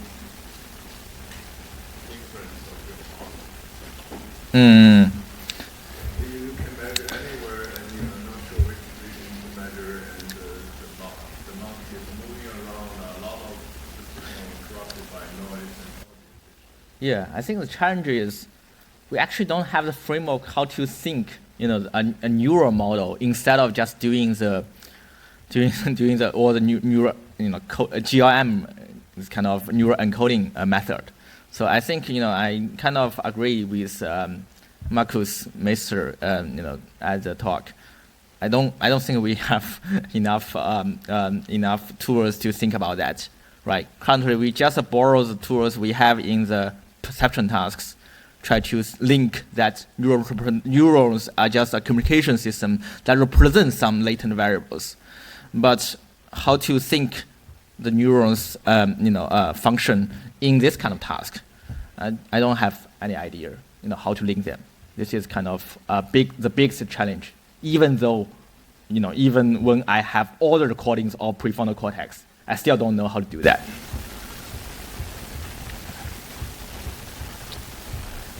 But in Margaret's talk, right, in human recording, you show Yeah, you can. It's still right. It's still some encoding, right? Yeah. Encoding some variables. You can encode this. You can encode that. But this doesn't tell us how the brain solves the whole problem. Yeah. My guess is, we need to look deeply into the neurodynamics. Try to link the dynamic process of neurons against some dynamic, algorithms we have here. It can be reinforced learning, repress it as a dynamic function. Can evolve according to the Bayesian equation it computes, or others. Try to arbitrate that might be a plausible way, but I haven't tried that. Yeah. Yeah. From the model itself. So, in my understanding, let's take a hierarchical evolution model. Basically, in the first layer, you try to infer which white probability you have. And in the first form, people just, if you still believe, people use past evidence to infer which belief state we are, and then based on this policy or based on belief, you make the decision. But now, we will take it more like, instead of using past you're trying to sample it. That's S-hack and R-hack. You're trying to accumulate evidence or sampling evidence from the future. I didn't quite get that one. Yeah, I think you're right. Like, you are kind of putting down the major difference between perception and the problem-solving tasks. like in perceptions, it's kind of, we are linking the beliefs, like in beliefs, we, for example, in Hedmark model, beliefs is just the posterior of the latent state, right? And we can link this belief against the neural activities. This is what we do in perception. And for here in problem solving, we focusing on the planning because this is a very special quantity. We want to, answer how they do the problem solving. They have to do the planning, right? So this kind of way, this means that, they have to do that, the simulation part.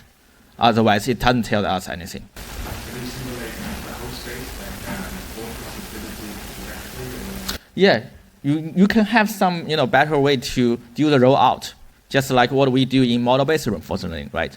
In model-based reinforcement learning, we can also design what is a model. This is also almost the same question. What is a model in model-based reinforcement learning is also here. What is the internal model the brain is using? I think that's a big question. And I hope, Dr. Zhao can tell us as soon as possible. As soon as possible. Right, this is, I think, the most important question we want to answer. And if we answer that, everything can be much, much more easier. Looking forward to Dr. Zhao's talk in CNeuro2025. So this is the last talk? Amazing. We're already getting to the end of CNeuro, and I'm very glad Rava is finishing CNeuro this year. And what are you telling us today? Well, there will be no neurons in this talk, but so I guess I was asked to give this talk to finish you off. So I will remove every last trace of energy from your dwindling minds as the last talk. So do you know who this fellow is? Anybody has a guess? So this is a Polish pianist called Ignacy Paderewski, who was a big star in the first 20, 30 years of the century. He was also Prime Minister of Poland, and he kind of signed the creation of Poland after the First World War. So now why am I showing you this? It's because he wrote an autobiography, and I read his autobiography, and there was one sentence in it that really made a huge impression on me, because he said that he thinks that the only thing we really have is our memory. That we don't possess anything besides our memory. Everything else can be taken away from us. And I thought it was a very striking statement. And so today I want to discuss the role or some aspects of the role of memory in decision making. And I want to do this in a specific context where we think of memory as sampling past events. So I will explain to you what I mean by this more in detail. So again, please ask me as many questions as you want, interrupt me. So in my last lecture, we asked, how do organisms create actions based on sensory inputs and memory? But the thing is that I mostly talked about sensory inputs, and I didn't mention much about memory last time. Okay? And so this time I want to kind of emphasize more memory. So last time, in the last lecture, we had this kind of chain where there's some cause that creates a stimulus. The stimulus gives rise to representation. I produce an action. I get some reward or some punishment. But in reality, of course, all the decisions I make are also based on what is already stored in my brain. And so in addition to the representation of the stimulus, I'm using past knowledge. Okay? So there are many, and this is true for nearly all situations, but there are many very obvious situations where this is true. Like if I know what the weather was in the last few days and I want to predict the weather in the next day, I'm not just using the weather of today to predict, but I also have a recollection of what the weather was. Another task that I illustrated last time is this lottery. If some of you might remember in the beginning of my talk last time, this looks like it doesn't use memory at all, but in fact there are variants of this that very much use memory. So for example, and this is experiments that are actually done in the lab, so you ask people to choose between two types of food, and so presumably, and I specifically, you know, there are other things like apple and yogurt and so on. I specifically chose this one because for me it's always impossible to choose between these two. And I hesitate for a very long time, and then I choose one and I regret generally afterwards. Who is asking me what? So this one has peanuts in it, this one has caramel in it. They're both highly processed. So anyway, so one way you can think of people solving this problem is they go back to their memory and they think of past instances where they tried these and whether they liked it or not, okay? And so you're using basically your experience to make this decision. Now, last time I also kind of showed you this plot where somebody has cataloged many cognitive biases, and if you look closer, many of these biases have to do with memory. So for example, here you have things like the recency illusion, hot hand effect, and so on. They're all kind of how you react to some stimulus as a function of past stimuli. There are also biases that are connected with the idea of, you know, what should we remember? We edit memories, or you know, we notice things already primed in our memory more often, things like this, or better. So there are many biases also that can be tied to memory. Okay, so the first thing we can ask is, how is the memory? What's the structure of memory? And that's obviously a huge field. It's many fields, and I'm not going to answer that, but I just want to make a caricature, which is to say that one can think of two extreme possibilities. One possibility is what one can roughly call semantic memory. So basically you have in your mind a model of the world. Like, you know, in Shanghai in August, the weather is around 35 degrees, it's quite humid, you know, that's kind of a general model that you have of the weather here. Or you can have an episodic memory. So here you don't remember specific examples, but you remember model or parameters of a model or some summary of something. Here you remember episodes, so specific past instances. So like last year when I was in Shanghai, it was very hot on Wednesday of the course and so on. Okay, and these are kind of two extremes. Of course, there are many things in between or other forms that are possible, but at least it seems that both of these are kind of in action when we talk about memory. So last time, in my last lecture, and in most of the lectures in this course, in fact, really the emphasis was on this kind of memory. So today in your lecture, you had, you know, people kind of updated their model as they go, they acquire experience, they update a value function. This value function is kind of a summary of their model of the world, and this state has a higher value, but they don't remember, oh, I got a reward, you know, 3 seconds ago, but not 4 seconds ago. They just know a value function. In the previous talk, in the last talk we had, similarly, there were these kind of hidden Markov models, Markov decision processes, or Bayesian inference. Again, you have a model of the world and you update your parameters. Okay? And this was also the kind of framework I adopted last time, where I said you have a prior, you have some representation that is conditional on the observation, and you kind of want to, you use these formulas, so you have forms of your model, and you assume people know to some extent these forms, and they compute an action. Okay? So what I want in this lecture is to talk about a completely different scenario, which is that we don't have any of this. And I think it makes sense, because if you think about your lecture, the previous lecture, it's, in principle, it's very difficult to update a value function. Even in simulations, it's difficult. And so it's not at all clear that we can learn priors, that we have, you know, encoded in our brain precise likelihoods and so on. So it's, you know, that's a gigantic assumption that all these models make, okay, that we have knowledge of these quantities. So I want to show you another approach, which is to say that we only keep some samples in our mind, some examples of the past, and then we can use them. Now, I'm not saying that I believe that this is how the brain works, but I'm suggesting that it's interesting to consider that alternative and see where it gets us, what kind of phenomena it might explain, and then we can build a richer picture that includes, maybe a mix of the two approaches, and that I think doesn't really exist yet.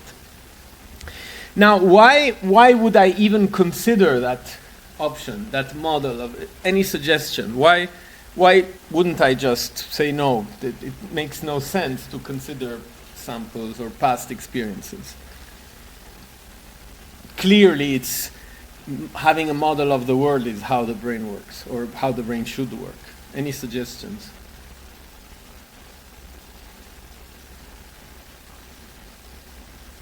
Well, I've finished you off earlier than I thought. Yeah. The samples can be totally biased. So that's why not to use samples, you're saying.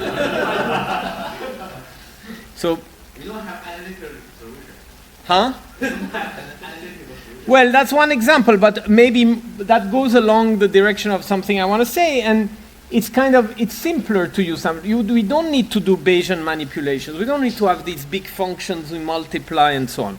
So there are many people that argue that Bayesian approaches are unrealistic because the brain needs to do big computations. I don't agree with this argument. I think the brain can learn from trial and errors and so on.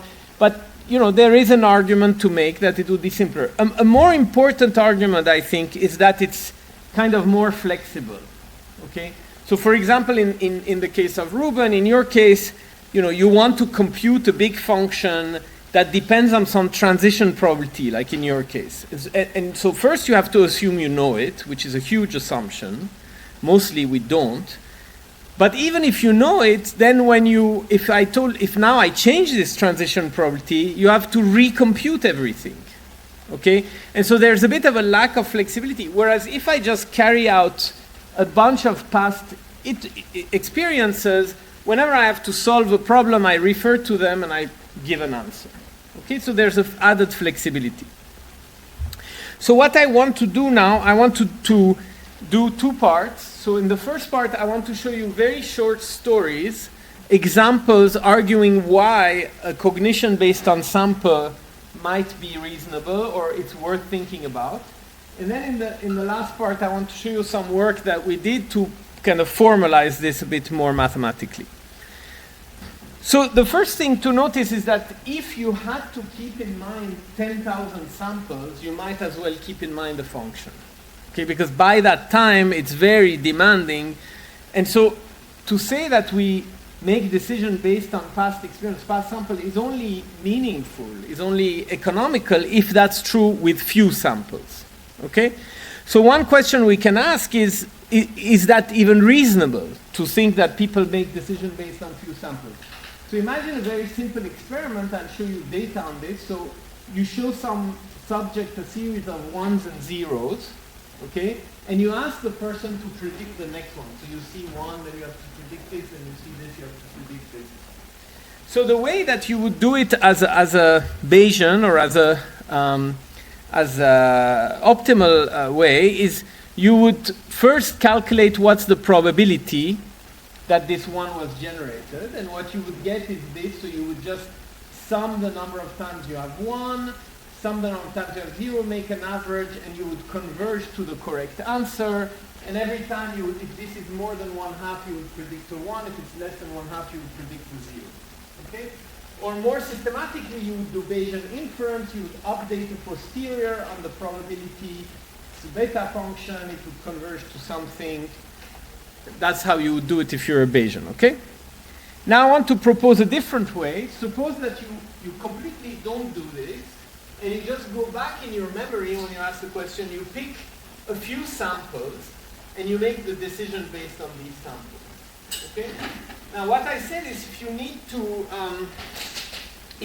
to, so for the two people who arrived late, so what I said, because if you miss the introduction, you won't understand. So most of the talks we saw until now assume that people or animals have a model of the world. and use this model to improve it by Bayesian inference, by reinforcement learning. So this talk takes a completely different approach as a proposal and says, forget about people having a model. You just keep in mind a few examples from the past. And then you use them to make decisions or give answers. And this is can be more economical and can be more flexible. I'm not telling you that this is how I believe the brain works, but I think in some cases the brain might work something like this. So you arrived even later, so I will not repeat it again.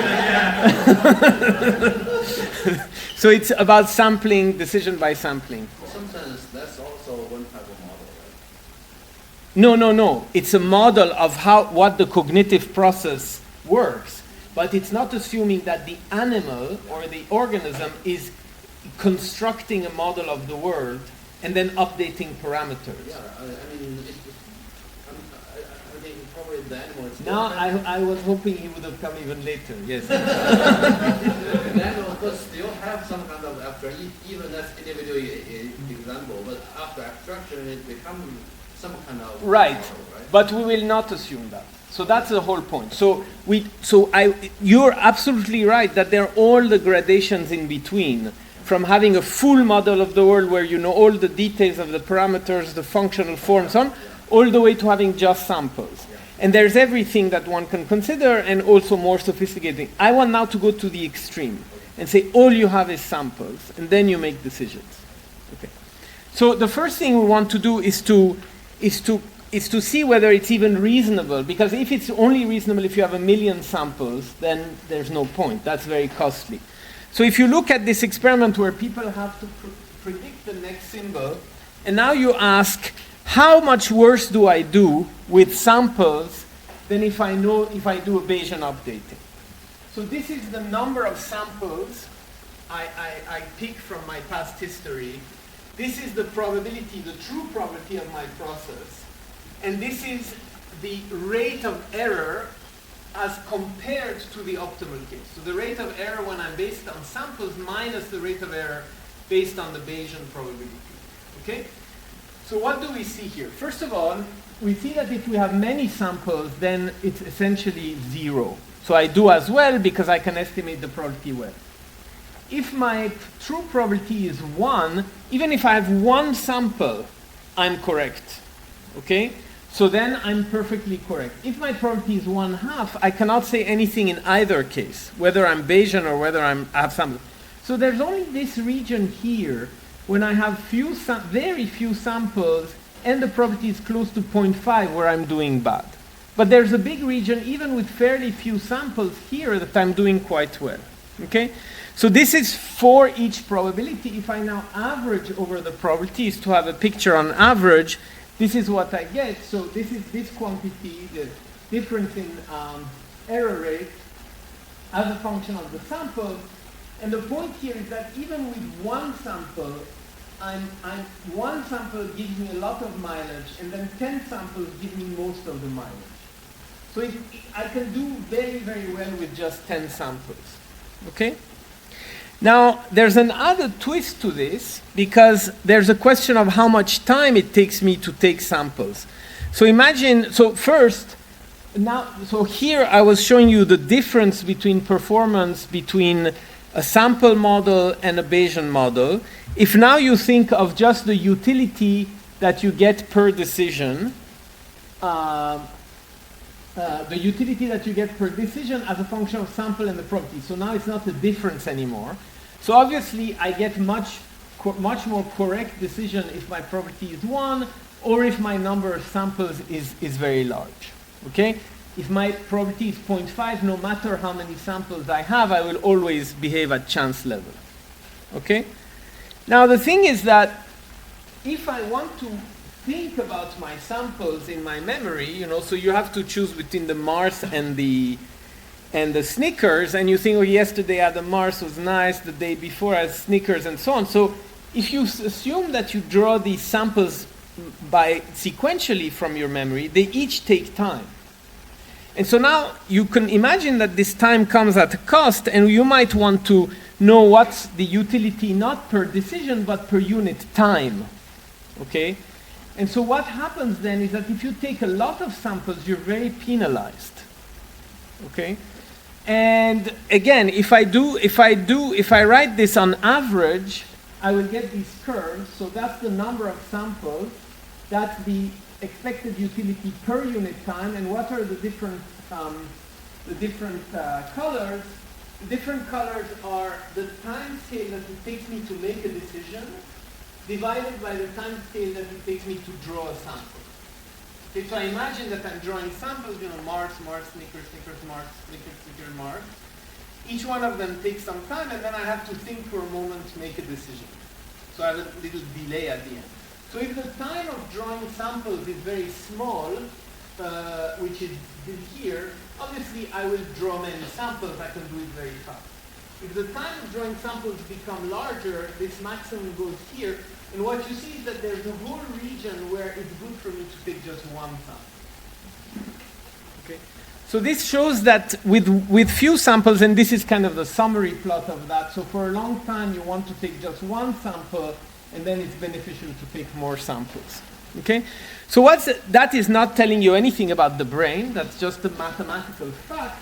It's just telling you that there are situations like this experiment. It might not be the case for all experiments, but this prediction experiment, by taking just a few samples, you can go a long way. Okay, and you can give answers that are nearly as good as Bayesian answers. So that's the first story, that few samples might, in some situation, give you a lot of mileage. Now, do people actually use samples or not? So that's a much harder question to ask. There are many possible illustrations. I will just give you a single illustration, which is an experiment that a student of mine, Arthur Carabin, did. And it goes as follows. So that's what the subject is seeing. It's human experiments. So you're seeing white balls arriving, so appearing on the screen, and you're told that there's some drunk guy who's throwing snowballs at you. And you have to identify where he is. So these white balls arrive randomly around some red thing that the subject doesn't see. Okay, so that's hidden from the subject. Okay? And after each white ball, the subject has to decide by moving this green thing and clicking where he thinks that hidden mean is. Once in a while, this hidden mean can jump. So, yeah, yeah. Are previous white balls remains on the ball? So we tried different treatments. In some cases, they stayed. In some cases, they didn't stay. In most of the experiments, they stayed for a while and faded. In 10 time steps, but that's important. But it didn't change a lot of things. So that's just the generative model. So basically the mean is here. The white dots are generated according to this distribution. At random points, the mean jumps here or here. So there are these change points. And you have to guess where this line is. But all you see is the white dots, okay? So the purpose of doing this was a different purpose. Wanted to see whether people are sensitive to time fluctuation and so on, but let's forget about that. So if you analyze that with a Bayesian model, it's quite complicated. So this is a hairy thing, so let me tell you what this means. In a fully Bayesian case, you need a posterior, you need to keep track of two quantities to solve it. One quantity is S, where you think the hidden dot is, that's a position. The other quantity is tau, when you think was the date of the last switch. So you need both quantities. So you have the posterior on these two quantities to write a Bayesian updating. Okay? Now, you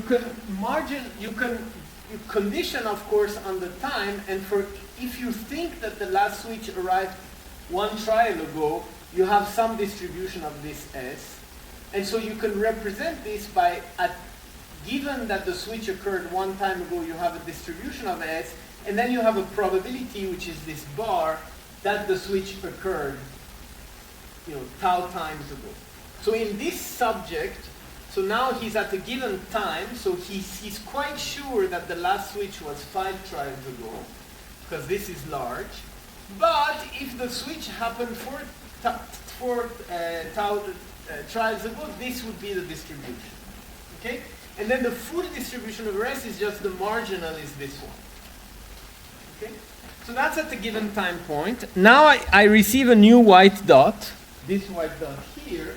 So what happens? Two things happen. I think that my previous, so now everything is moving down because I'm adding one time step. So I correct now my distribution if the last switch was 5 taus before. So this shape changed into this shape. But now because I see an observation that it's 4, I think, oh, maybe I just switched. Maybe the mean just jumped.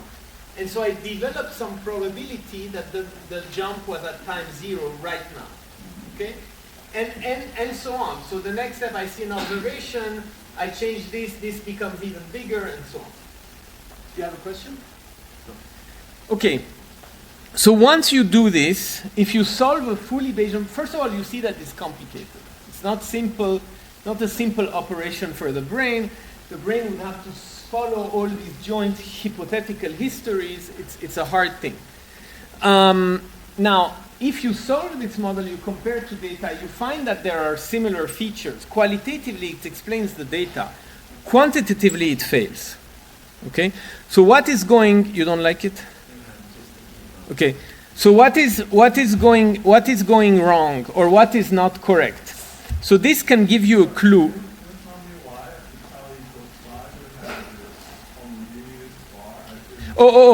So that's just, you start at some time t.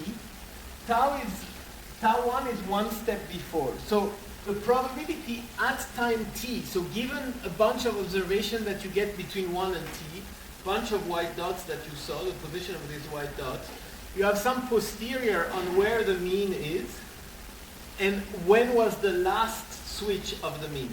When did the mean jump last? Okay? And so I can divide this posterior as the probability that it switched one trial ago times the probability that conditional one time ago, the probability of the mean has this shape, the posterior on the mean. This is the shape of the probability of S conditional on tau. The size of this bar is just the probability of tau. So the probability, the posterior over tau, so the probability that the switch occurred 5 times ago. So this is a snapshot of what is the situation in the mind of the player, Bayesian player, at time t. He is very sure that the last switch was 5 times ago. And there's an epsilon probability that it was sooner than 5 times ago. Okay? And then both these quantities are updated. Okay. So it's a hard thing to compute, but more than that, this gave us a nice clue about what's going on. So here, what am I? And my student did this. I was so impressed. I could never produce something like this. So what you see in orange is the answers, the distribution of answers of subjects, and what you see in blue is the Bayesian posterior. Okay. So if you were optimal, you would just take the mean of the Bayesian posterior and you would say, that's my answer. And what you see here is that the subjects more or less have a variability like the Bayesian posterior. So it's as if they're treating samples, but not the full distribution and then taking a mean. So we looked at many, many different models, and I don't want to go through all the models. This is just an illustration, but forget about the pink one, focus on the orange one. In the orange one, we just assume that people keep a few samples. So they don't keep a full distribution. So for example, this guy thinks that the mean is here, here, or here with these relative probabilities. Okay? And then when I get a new observation, now my samples, now he thinks that there's one sample here and a few samples there, and so on. Okay? And so if we assume that people have samples, we can still follow kind of an inference dynamics. It becomes much more noisy, and what we get are these peaks. But the brain only has to keep track of a few of these dots, a few of these points, and their heights. Okay, I'm not going through the model, but I just want to give you a flavor. If you do this, you find much better agreement with the data, and when you fit the number of samples, you find that it's just a few. That's why I was asking the question about whether the wiped out the states on the monitor? Because I'm not sure if this is because humans have limited working memory capacity, so we really can't track many samples in previous times, right? But when you show all the history, do you see a different estimation of Not really, but note that in the Bayesian model, you do not need to keep track of samples. In the Bayesian model, what you need to keep track of are these functions. So as I move forward in time, of course the number of samples accumulates linearly with the number of trials, but all I have to keep track of is a few functions. So in this case, I don't have to keep track of samples. I can, but it wouldn't give me anything better. If I now assume that I don't have any of these functional forms, then yes, I should keep track of all my samples optimally. But what we find when we fit that is we find that people only keep a few samples. Now, these samples are not the samples they see. These points have nothing to do with what they see. These points are samples of where they think the mean is. So they keep a few samples of this posterior. And then they update their posterior and just keep a few samples. Here, by sample, you mean their estimation of their estimation of where the mean is. It's not observation. It's not a subset of observation. But we will get to that later. I mean, when you define a partial future, you specify functions, right? Huh? Like partial future, I will treat partial future as a way to be Bayesian. Exactly. So that's a particle filter, and the approximation to Bayesian. You're absolutely right. I mean, as I said, the function you have to specify in partial future. You have to this sampling process is generated by some function. I mean, it's a sampling from a posterior. But the point, I completely agree with you. Of course, it has to be something that keeps a flavor of Bayesian updating. Otherwise, it wouldn't agree with the data. And you are right that when I go from here to here, I go through some function to update my samples. But at any given time, what I store in memory is a few samples. That's the point. But you're right, Any other questions?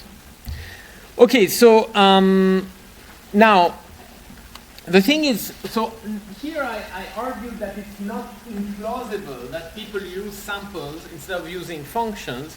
What I told you before is that several biases are related to memory. So can we explain those biases from a view of samples? So here are some examples.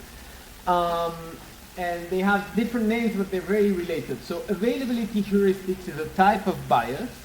So availability heuristic says that when something comes to your mind easily, you think it's much more likely than it really is. Okay?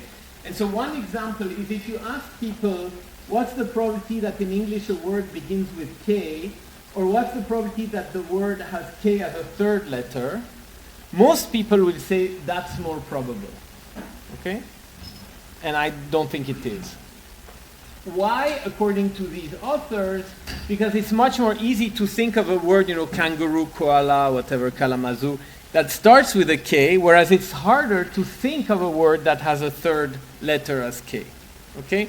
And so that means that if I go in my mind and I draw samples, it might be easier for me to draw samples of this kind than that kind. Okay? What's the conjunction fallacy? They ask people, what's the probability that the word has an N at the penultimate place versus the probability that has ing. So which is more probable? So exactly, if you're a hyper-rational genius like you, then you know that it's of course the first one, because here you're conditioning on more variables. Yet people tend to say this is more probable because all the gerundives have this: walking, sleeping, swimming. Okay. And another one which is similar is if you ask people what's the probability, and again, this is because this is very easy to sample from your mind, to draw them. I mean, that's the explanation. Another question is if you ask what is the probability that John is a tax, corporate, patent, or other type of lawyer, versus what's the probability that John is a lawyer, typically people would say this is more probable. Okay? And again, the explanation these people propose is that if I tell you, huh? Who are these people? No one here, right? Yeah. Or can you pick out sue these people later? You mean I should adapt it to China? No. Specifically for CNeuro students. So, what's the probability that he's an official of type A, type B, type C, or type D, or what's the probability he's an official?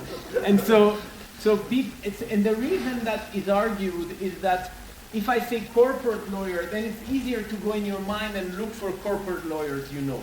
You have a friend who's a corporate, he comes to mind, and so on. So note that all these things have to do not only with the fact that we might use samples, but with the idea that it's easy, some samples are easier to draw than others. Okay? Now, it's a very natural explanation of stochasticity, and in particular of matching.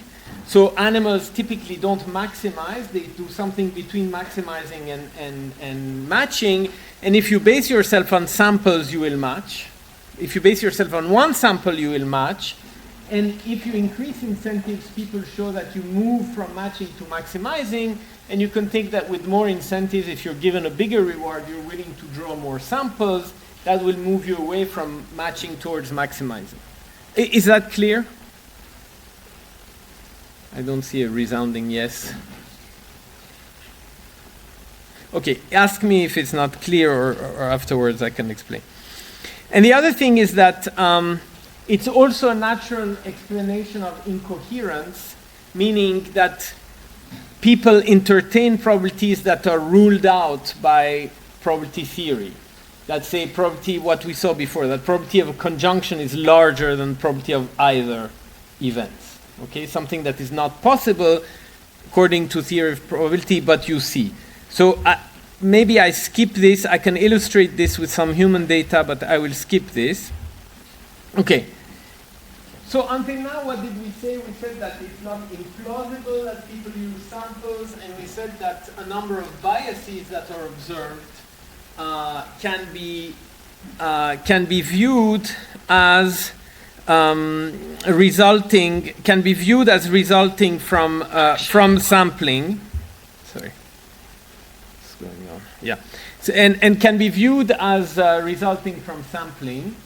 Now the question is, are these samples uniform? In other words, do I sample all the different samples I could have sampled without bias? Already what I just told you before suggests that no, because I will sample some things more easily than others. But we can do this a bit more, I can illustrate this a bit more clearly, but before, so again, the availability bias is the idea that if something comes to mind, it will seem more likely. So for example, people think that airplane crashes are much more likely than they are. They see it in the newspaper, they remember it, and so on. Here's another example. So there was a big accident in '79 in some nuclear facility or something, and they concluded that in expectation less than one case of cancer would be induced by this accident, so basically no effect. But the public was so affected that they decided to completely terminate all nuclear plants for 30 years.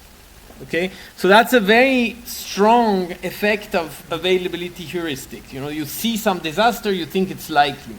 And then they say the impact of the 3 Mile Island was reinforced due to the release of the movie The China Syndrome, the same month as the accident. The movie made a catastrophic accident, etc., etc. So this movie apparently that showed a catastrophic accident made people even more sensitive to this nuclear accident, and that was why the plants were closed for 30 years. Okay, so that's an anecdotal observation, but people have done experiments that goes as follows. So you show people a pair of doors, either this pair or that pair, and you don't tell them what's behind the doors. They just have to do trial and error. This door will give them 20 yuan with a probability of 100%, so for sure they'll get 20 yuan. Here they get either 0 or 40 yuan with probability 1/2. And that's the flip side in loss. So they get either minus 20, a penalty of minus 20, or 0 and minus 40 with 40%. Okay? And if you look at what they do, what you find is this. So you set the probability that they choose the risky option. So the risky option is the one that is uncertain, the green door or the blue door. What you find is that in the games, they choose it much more often than in the loss. Okay, and that kind of becomes more exaggerated over time as they learn. And if you do it for different things like 25 versus 5 and 45, you see the same effect. The whole thing moves up, but you see the same effect. Okay? So this is consistent with the idea. So normally they should be indifferent, right? So normally they should be indifferent between these two. They should be indifferent between these two. So optimally, they should choose completely indifferently, one half, one half, one half, one half of the time. Now, they might have an intrinsic bias in favor or against risk, so they might, move the probability up for this, but then they should also move it up for that. But what you see is that they move it in two different directions. This one, the whole thing goes up, but it's still different. Okay? Is this consistent with what people in economics do? No. Loss aversion thing? Like you are more risk-seeking, you get in reward? So the thing is that, there are two issues. First of all, the risk-seeking or risk aversion is the whole thing going up or down. There is the question of the asymmetry between loss and gain. Yeah. And there's a third element, which is that this is completely different. You get the opposite effect if you describe the situation to them. What you describe? Right. So if they learn this situation by trial and error, they get this, which is a puzzle for economists because they would expect the opposite. Okay. Now, this is consistent with the idea of sampling. Why? Because if you think 40 is, they interleave these two things. Okay, so one trial is this, one trial is that, and it's randomly interleaved. So the extreme cases are 40 and minus 40. Okay? And so now, if you think that 40 and minus 40, that's like the plane crash. That's like the extreme case. Okay? And so if you think that those are oversampled, so they come easier to mind, then you should think that you will earn more if you play this, and you lose more if you play that. And so you should get this kind of answer. Okay? So it's consistent with this bias in sampling. Now, if that is true, if you ask afterwards people to say, when you were in this situation, what's the first quantity that comes to mind, you would expect that people would say 40, would not say 0 or 20. Okay? And that's what people say. So if you say, okay, you're in this situation, what's the first rewards that come to your mind? Most of the times they would say 40. In this situation, most of the times they would say minus 40. And if you, in fact, do the true calculation, the true maximization calculation with these probabilities, you get something close to what humans do. Okay? And again, to get away from the probability of kind of gain versus loss asymmetry, they redid this experiment only in the gain domain. So now they consider situations where you have a low value, so you have either 20 versus 0, 40, 40 versus 0 and 80, and 60 versus 40 and 80. Okay? And they get this. So it's as if you're oversampling 80 and 0. And so if you're given this choice, since you think 0 is more frequent, you'll choose the riskless option. So the probability of the risky option goes down. If you're in this case, you think 80 is more likely, so you want the risky option, so this goes down. So why do we think 0 is the extreme option, but 40 is not? Okay, because these are interleaved, and these are the three situations you see in your block.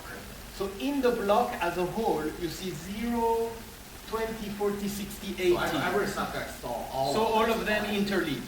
So that's a key point. That's the key point, that is that not only you assume that people are favorably pulling out of their mind extreme values, but what is extreme is defined by the context. Okay? which makes sense because, when I go to Zurich and I go to a restaurant and I pay a lot, it seems less remarkable. If I go to Naples and I've given that bill, then it seems extreme. In fact, people have done these not this exactly, but similar studies in looking at currencies that are high or low and finding effects that are similar. So it's quite interesting. Okay. So to summarize, what I said is that it's not impossible that people in some situations use sample. It looks like something that is critical is how easily these samples come to mind. And it looks like, at least in this experiment, extreme samples are predominant in the role they play in how you draw them from your mind. So I have 20 minutes, 15 minutes, 20 minutes, 2 hours? Okay, so let me try to, speed up. So how can we explain this? Either, there are many possible explanations, but either we can say, okay, our brain is constructed in some way that is for other reasons. Maybe, I want to escape predators, so if I see a lion, it's very scary, that's an extreme thing, I should react to it. So, for example, things that move fast should attract my attention because predators move fast, and now, that's an extreme signal, and my system is just built like this for other reasons. But what I want to advocate, and also what these experiments seem to suggest, because of what you noticed with this business of context dependence, is that it might be that this is playing a role that is useful for solving the task for some reason. That there are situations where, in fact, it's useful to be biased in how we use samples. So let me try to show you a couple things we did that goes in this direction. So suppose you consider a generalized kind of lottery. So you have two states, theta minus and theta plus, and there's some prior over theta minus, theta plus. It's not important. You could think they're equiprobable. So half of the time there's one state, half of the time there's another state. Now you don't see the state. What you see are observations. So in the same idea as before with the doors, you don't see the expected value. You see individual values. So here you see different possible observations, different symbols, A1 to AK. There are k different symbols that you can see. And what differs between the states is that these come with different probabilities. Okay, so that's like an urn game. You have an urn, you have red and blue balls. What you draw is the ball. So you either see a red ball or a blue ball. And the state is either you're in the urn with more red balls or in the urn with more blue balls. Okay, that's this kind of situation. So now imagine that you take a number of samples. So I draw these balls, and now I have to decide which of the two states I'm in. Okay, that's the problem we have to solve. So that's the problem. So obviously, I need some function that will map my sample into a decision. Okay, and how will I choose this function? Obviously, I want to choose the best possible function. So I want a function that will minimize my loss or maximize my payoff. So what does it mean? So I want to have the most correct decision as possible. So this is my decision function. So given this sample, this will be equal to theta minus or theta plus. I want to minimize the cases where this is different from the true theta. Okay? So this is my answer to the decision. Theta bar is the inverse of the true theta. So it's theta minus if the true state is theta plus and vice versa. And so I'll take the sum of all the probabilities that I make the wrong decision. Okay? That will be my loss. This quantity is 1 if I make the wrong decision, 0 if I make the correct decision. This is the probability with which I make this decision, because that's the property of the state, and that's the property of my sample conditional on the state. So this is my loss. This is my overall property of being wrong. And I want to minimize it. Okay? So now watch the magic. So this is the image. So I have a bunch of possible observation. I can observe this dot, this dot, this dot, and each has some probability. And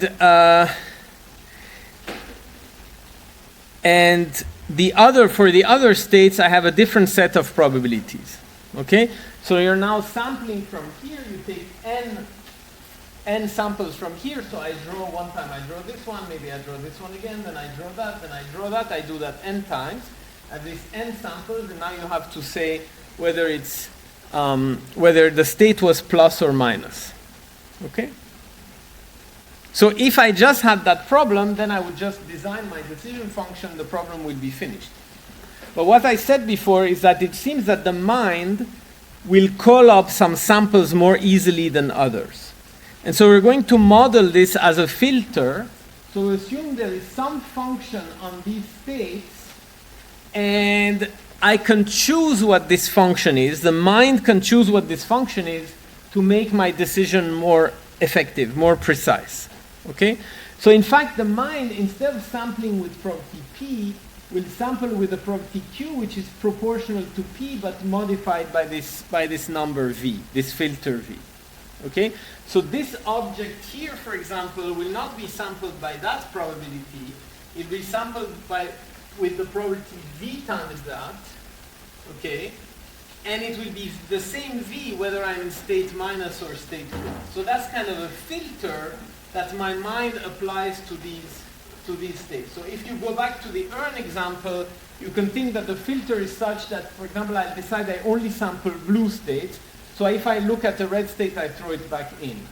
That would be like V is equal to 0 for blue states. And then I sample a red state. If V is equal to 1, then I just sample red states. Okay? So now how should I choose this V to make my decision problem the best? One of you must tell me the answer.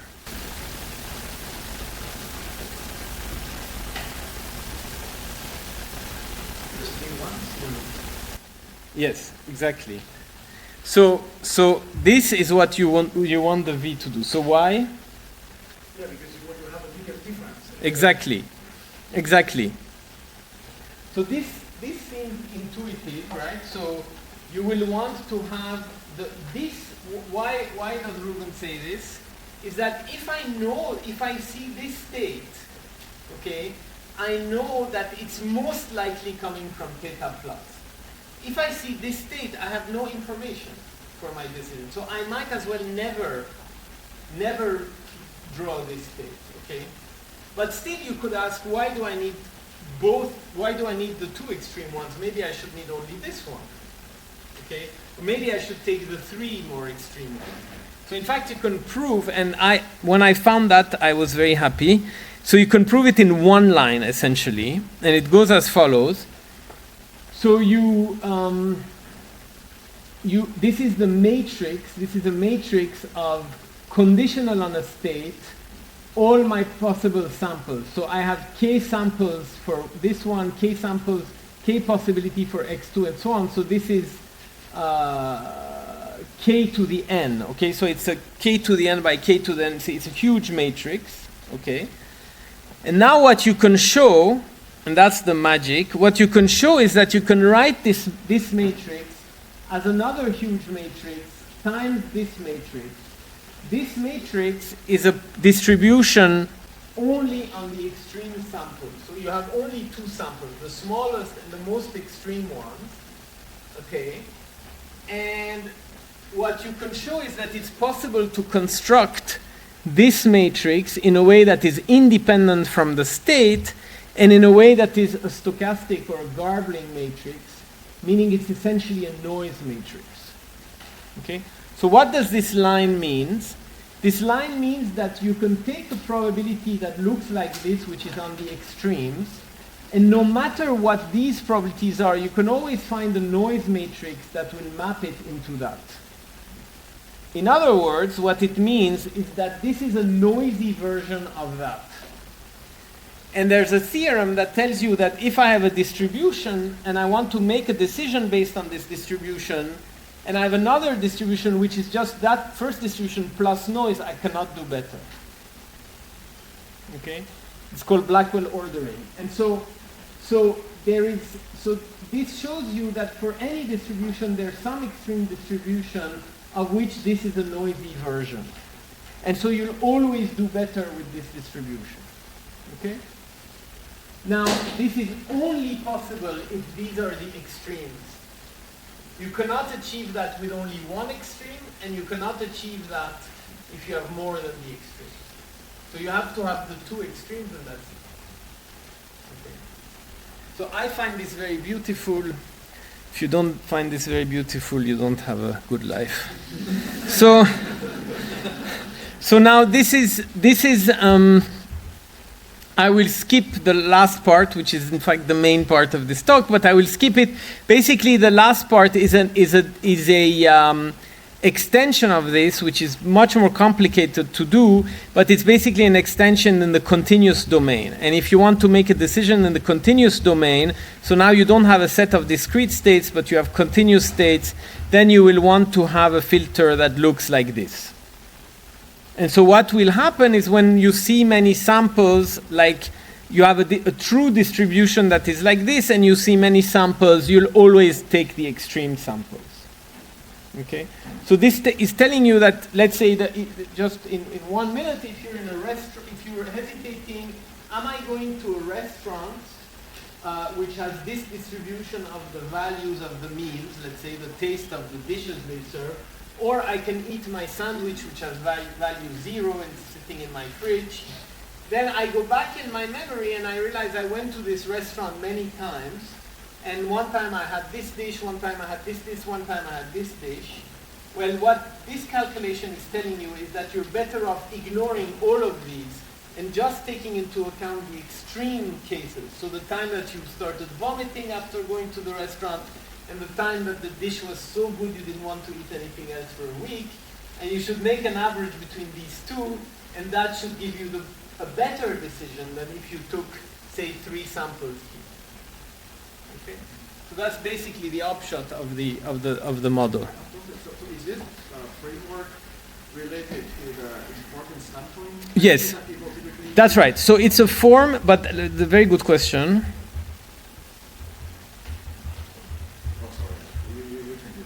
No, but it's a nice thing, because so importance sampling means that you will take a filter and you replace the probability on which you're sampling, so p, by ad hoc probability p tilde, and these two are the same provided that you change x by this ratio. Okay? And that suggests that what the decision that you should take is that you should renormalize the x by this p tilde. So you should do sampling from p tilde, but then when you make a decision, you should not take samples. You should take samples renormalized by p tilde. Okay? That would be the prescription of importance sampling.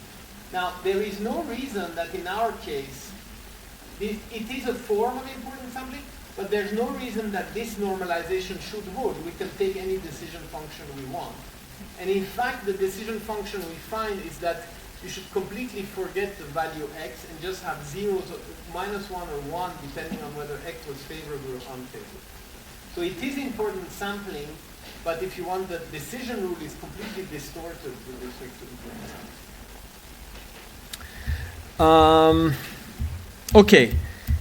And the last point, maybe before concluding, I can make is just to give you intuition of why extremes are good.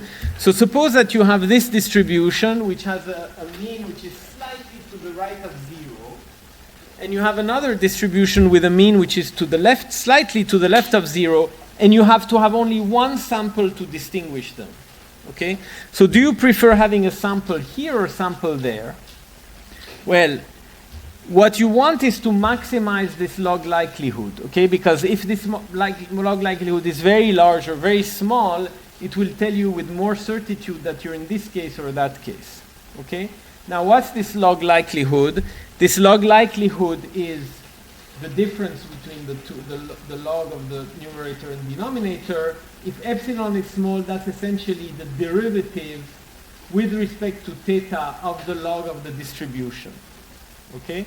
And so the question is, how does the tail behave And if the tail behaves in a very steep way, then this derivative will be greater outside in the tail.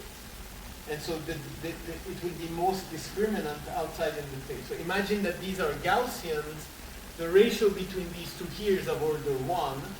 But if these are Gaussians, the ratio between these two here's is exponentially small, because this tail will go much faster to 0 than that one when you're very far away.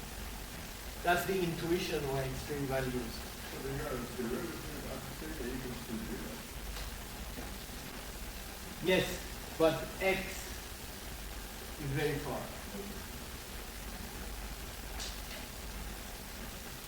Okay, so let me summarize. So if you have a cost on recalling past experience, and that is key, of course, because if you could recall all your past experiences, then you would just use them all. Okay, and it's quite interesting to me because there are people who remember everything. You know, there are these abnormal people who can tell you what they had breakfast on. Can I tell you a joke? So there's these two guys that go to a hotel and they see a lobby of a hotel, and they see this long line of people, and there's this Native American chief with the feathers and so on, an old guy, and they say, why is this guy with the long line? And they say, well, he remembers everything in his life. And so people go to him and ask him questions. So he says, okay, let's do it. So they go in the line, they wait for half an hour. Then once they arrive, they get to him and they say, so what did you have for breakfast on 3 January 1973? And then the chief says, eggs. And then they go back and they say, I'm so stupid. Of course he would say eggs. We all have eggs in breakfast. I mean, that's no test of memory and so on. Anyways, 20 years later, they go back to the same hotel, same chief, 20 years older, same line, and they say, okay, we must do the test again. So they wait in line. After half an hour, they get to him and they say, how? And he says, scrambled. So, there are people like this who remember everything, okay? Now, we don't remember everything. And so it looks like there is really a question of what we can access, okay? And the thing that I'm saying here is that if what we can access is limited, so if there is a bound on how many samples we can take from the past, then it might be useful for a class of problem to overweigh the extreme events, okay? And when we overweigh the extreme events, obviously we can have biases in our decision making, like not wanting to fly because we think a plane crash is more probable than it is. Anyway, so this is for very simple problems. There are many questions one can ask to make it more general, and maybe I'll leave this broad conclusion from both my lectures up, and I'll end here. Thank you.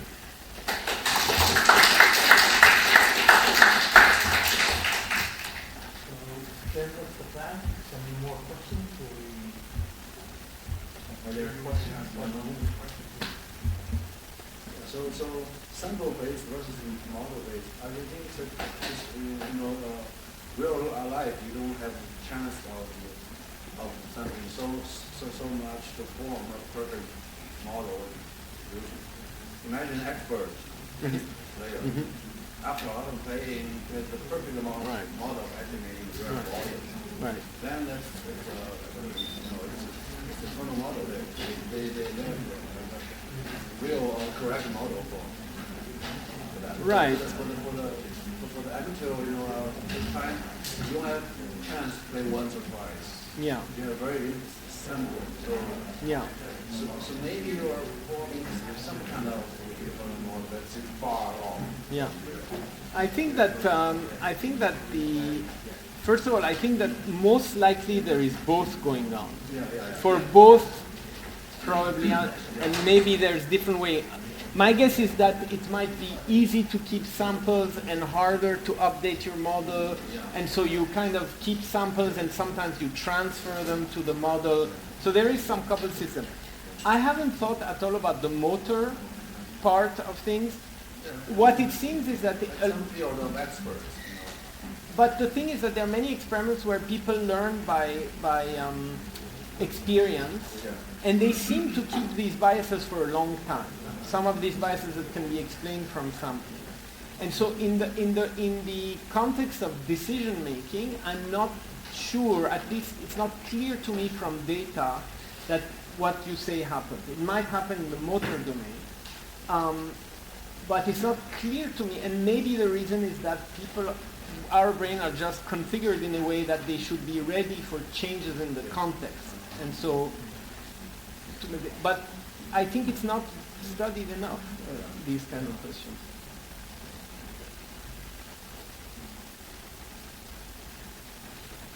So what's the plan now? Plan is to have rapid session feedback questions from all the students first. Then we are going to